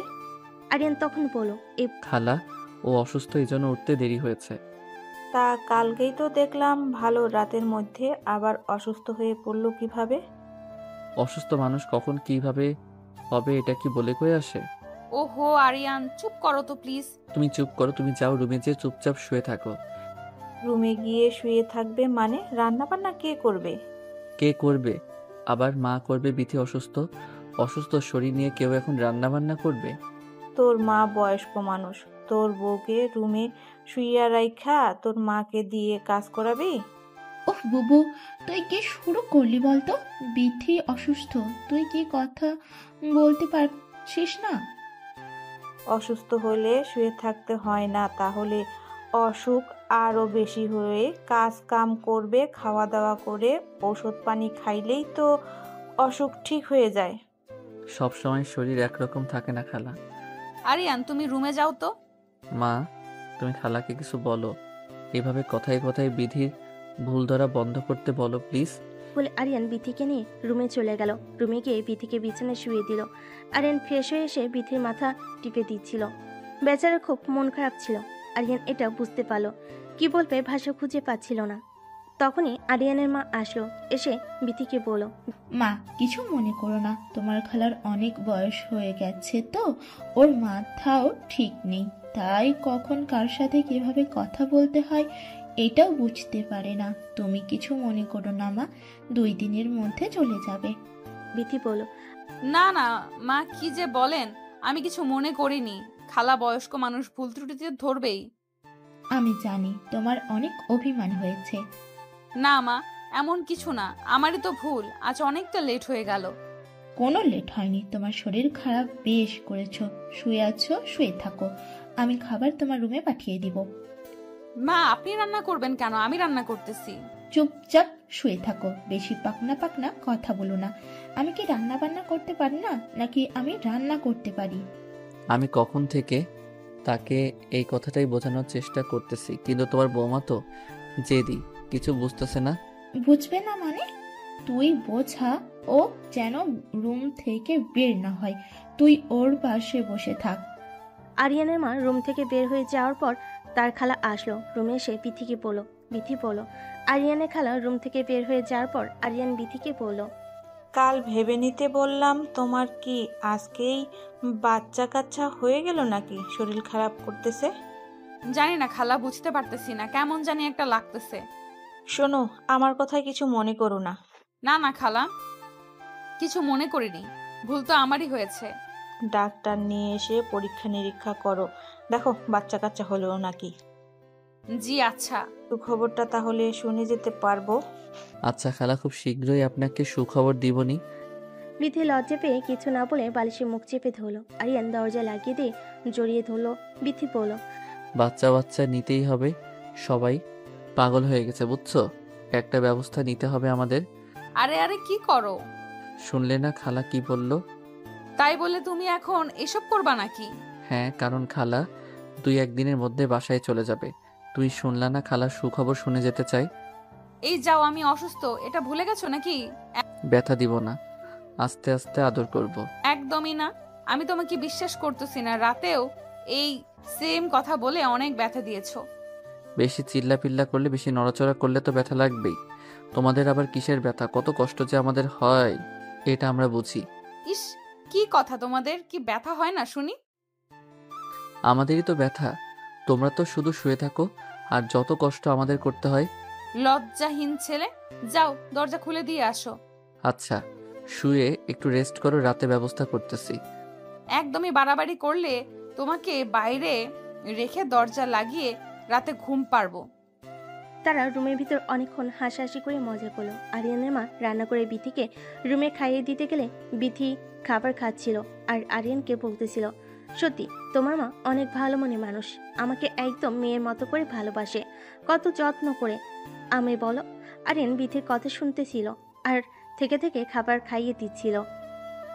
খাওয়া শেষ করে আরিয়ান বিথিকে ওষুধ খাইয়ে দিল। আরিয়ান বলল, আজ তোমাকে নিয়ে একটু বাইরে হাঁটতে যাব। অনেক দিন হয়েছে বাইরে যাওয়া হয় না। বাইরে কই যাইবা? বাইরে আবার কোথায়, রাস্তায় যাব, তোমাকে নিয়ে একটু ঘুরবো। ভালো হবে, আমারও বাড়িতে আর ভালো লাগতেছে না। আচ্ছা, তুমি নীল রঙের শাড়িটা পরো। শাড়ি পরবো? আমি তো শাড়ি পরে বের হতে পারি না। আমি আছি না, তোমার কোনো সমস্যা হবে না। আচ্ছা, পরবো নি। বিকেল হয়ে গেল। আরিয়ান বিথিকে রেডি হতে বলে আরিয়ান রেডি হয়ে রুমে এসে দেখলো বিথি এখনো পর্যন্ত রেডি হয়নি, সে কাপড় পরতে পারতেছে না। আরিয়ান খুব যত্ন করে কাপড় পরিয়ে দিল। তারপর দুজনে মিলে বের হয়ে একটা রিক্সা নিল, কিন্তু বিথি শাড়ি পরে রিক্সাতে উঠতে পারতেছিল না। তখন আরিয়ান বিথিকে কোলে তুলে নিয়ে রিক্সাতে বসিয়ে দিল।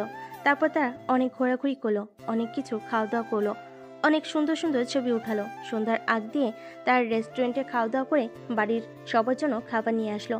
বাড়িতে আসার পর অফিস থেকে আরিয়ানের কাছে ফোন আসলো। হ্যালো জাবির, বল কি অবস্থা? এই তো অবস্থা ভালো, তোমার কি অবস্থা? এই তো ব্রাদার, ভালো।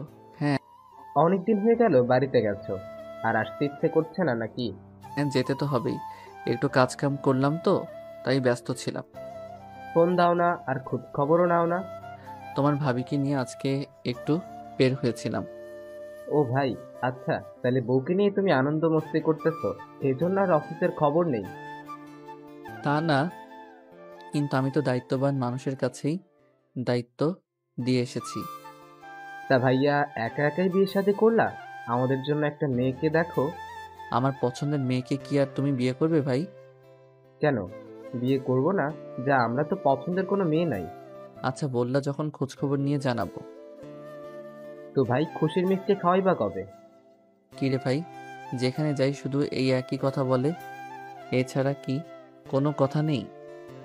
এছাড়া কি কথা থাকবে? বিয়ের আগে সবাই বলে বিয়ে করবি কবে, বিয়ের পরে বলবে বাচ্চা কাচ্চা হবে কবে, বাচ্চা কাচ্চা হওয়ার পরে আবার তখন সবাই বলবে বাচ্চা কাচ্চার বিয়ে শাদী দিবা কবে। এরকমটাই তো হয়। ঠিক বলেছিস ভাই, রাস্তাঘাটে বের হওয়া যায় না। হ্যাঁ, তো লোকজন তো ঠিকই বলে, অনেক দিন তো হয়ে গেল, এখন বাচ্চা কাচ্চা নিলেই তো পারো। হ্যাঁ, তাই ভাবতেছি, ওটাই করতে হবে। তো ভাবি ভালো আছে না? হ্যাঁ, আলহামদুলিল্লাহ আছে ভালো। আচ্ছা, অনেক কথা বললাম, আসল কথা বলতেই ভুলে গেছি। কি কথা বল? আরে 25 তারিখ ইন্ডিয়া থেকে আমাদের নতুন ক্লায়েন্ট আসার কথা। কি বলিস, 25 তারিখ? হ্যাঁ ভাই, 25 তারিখে নাকি ওরা এখানে আসবে। আর মাত্র 7 দিন পর, এত তাড়াতাড়ি দিন করলি যে? কিছুই করার নেই, কারণ ওদের নাকি সময় ছাড়া আর সময় হবে না। আচ্ছা, তাইলে কি আর করা যাবে, আসবো নি আমি 25 তারিখের আগেই। না, বউকে রেখে আসতে ভালো না লাগলে বউকে সঙ্গে করে নিয়ে আসো ভাই। ওকে নিয়ে যাবে না? কেন, আমরা কি কেড়ে নিব নাকি? কেড়ে নিতে চাইলে কি আমি নিতে দেব নাকি? তাহলে ভয় কিসের? এমনি রে ভাই, ও যাইতে চায় না এখানে, মা বাবা সবাই আছে, ওদের বয়স হয়ে গেছে। আচ্ছা ভাই, তাহলে সময় মতো চলে আসো, দেখা হচ্ছে। ওকে ব্রো, দেখা হচ্ছে। আরিয়ানকে অনেকক্ষণ চিন্তিতভাবে কথা বলতে দেখে বিথি আরিয়ানকে বলল। কি কোনো প্রবলেম হয়েছে? আরিয়ান মন খারাপ করে বলল, 25 তারিখে ব্যাগ যেতে হবে ইন্ডিয়া থেকে, ক্লায়েন্ট আসতেছে, মিটিং আছে। মন খারাপ করে বিথি বলল। 25 তারিখ এত তাড়াতাড়ি চলে যাইবা? আরিয়ান বলল, কি করা যাবে বল, আমার তো তাড়াতাড়ি যাওয়ার কোনো প্ল্যান ছিল না। আচ্ছা, কি করা যাবে, কাজ যেহেতু যেতে তো হবেই। মন খারাপ কইরো না, আমি খুব তাড়াতাড়ি চলে আসবো। চলে আসার দরকার কি, আবার গিয়ে নিখোঁজ হয়ে যাও। এখন আর নিখোঁজের উপায় আছে নাকি? কেন, এখন আবার কি এমন পরিবর্তন হলো? আমার মিষ্টি একটা বউ রেখে কি আর দূরে থাকা যায় বলো? থাকতে তো যাচ্ছ, কতদিন থাকবে কে জানে। খুব অল্প দিন থাকবো, যত তাড়াতাড়ি সম্ভব চলে আসবো। দেখবো নি কেমন তাড়াতাড়ি আসো তুমি। যাওয়ার আগে বাবুটাকে তোমার পেটের ভেতর দিয়েই যাই, কি বলো? যাও, কি বলো এসব? হ্যাঁ, ঠিকই তো বলেছি, যেন পরের বার আসলে আমার বাবুর স্পর্শ পাইতে পারি। কেন গো, আপনি কি বাবু হওয়ার পরে আসবেন? বাবু হওয়ার পরে আসবো না, তবে আস্তে আস্তে তোমার পেটের ভেতর বাবু একটা বড় হয়ে যাবে। তোমার পেটে হাত দিলে আমার বাবুর স্পর্শ পাবো। আচ্ছা হয়েছে, এখন যাও। প্রয়োজনীয় জিনিসগুলো বোঝাতে হবে, নইলে বের হওয়ার সময় তাড়াহুড়ো করে অনেক জিনিস রেখে যেতে পারি। আরিয়ান বাইরে গিয়ে তার বাবা মাকে ডেকে বলল তার 25 তারিখে যাইতে হবে। এদিকে বিথি তো প্রচুর মন খারাপ, সবসময় মন ভার করে নিয়ে থাকে। আরিয়ান চলে যাবে বলে আরিয়ানের মনটাও খারাপ। এত তাড়াতাড়ি যাওয়ার কোনো ইচ্ছে ছিল না, তবুও যাইতে হবে, অফিসে বলে কথা। দেখতে দেখতে 23 তারিখ। আজ বিথির সকালে ঘুম থেকে উঠতে কান্না শুরু করে দিল। আরিয়ান চোখ খুলে দেখলো বিথি কান্না করতেছে। আরিয়ান ভয় পেয়ে তাড়াহুড়ো করে উঠে বসলো আর বিথিকে বলল, কি হয়েছে? কি ব্যাপার? সকাল সকাল ঘুম থেকে উঠে তুমি কান্না করতেছো কেন? আজ 23 তারিখ। আজ 23 তারিখ তো কি হয়েছে? কি হয়েছে মানে? কাল 23 তারিখ, কাল সকালেই তো তুমি চলে যাইবা। পাগলি, এটা ভেবে কান্না করার কি আছে? বললাম না খুব তাড়াতাড়ি চলে আসবো। যতই বলো তবুও এই কয়েকটা দিন তোমাকে ছাড়া কিভাবে থাকবো বুঝতে পারতেছি না।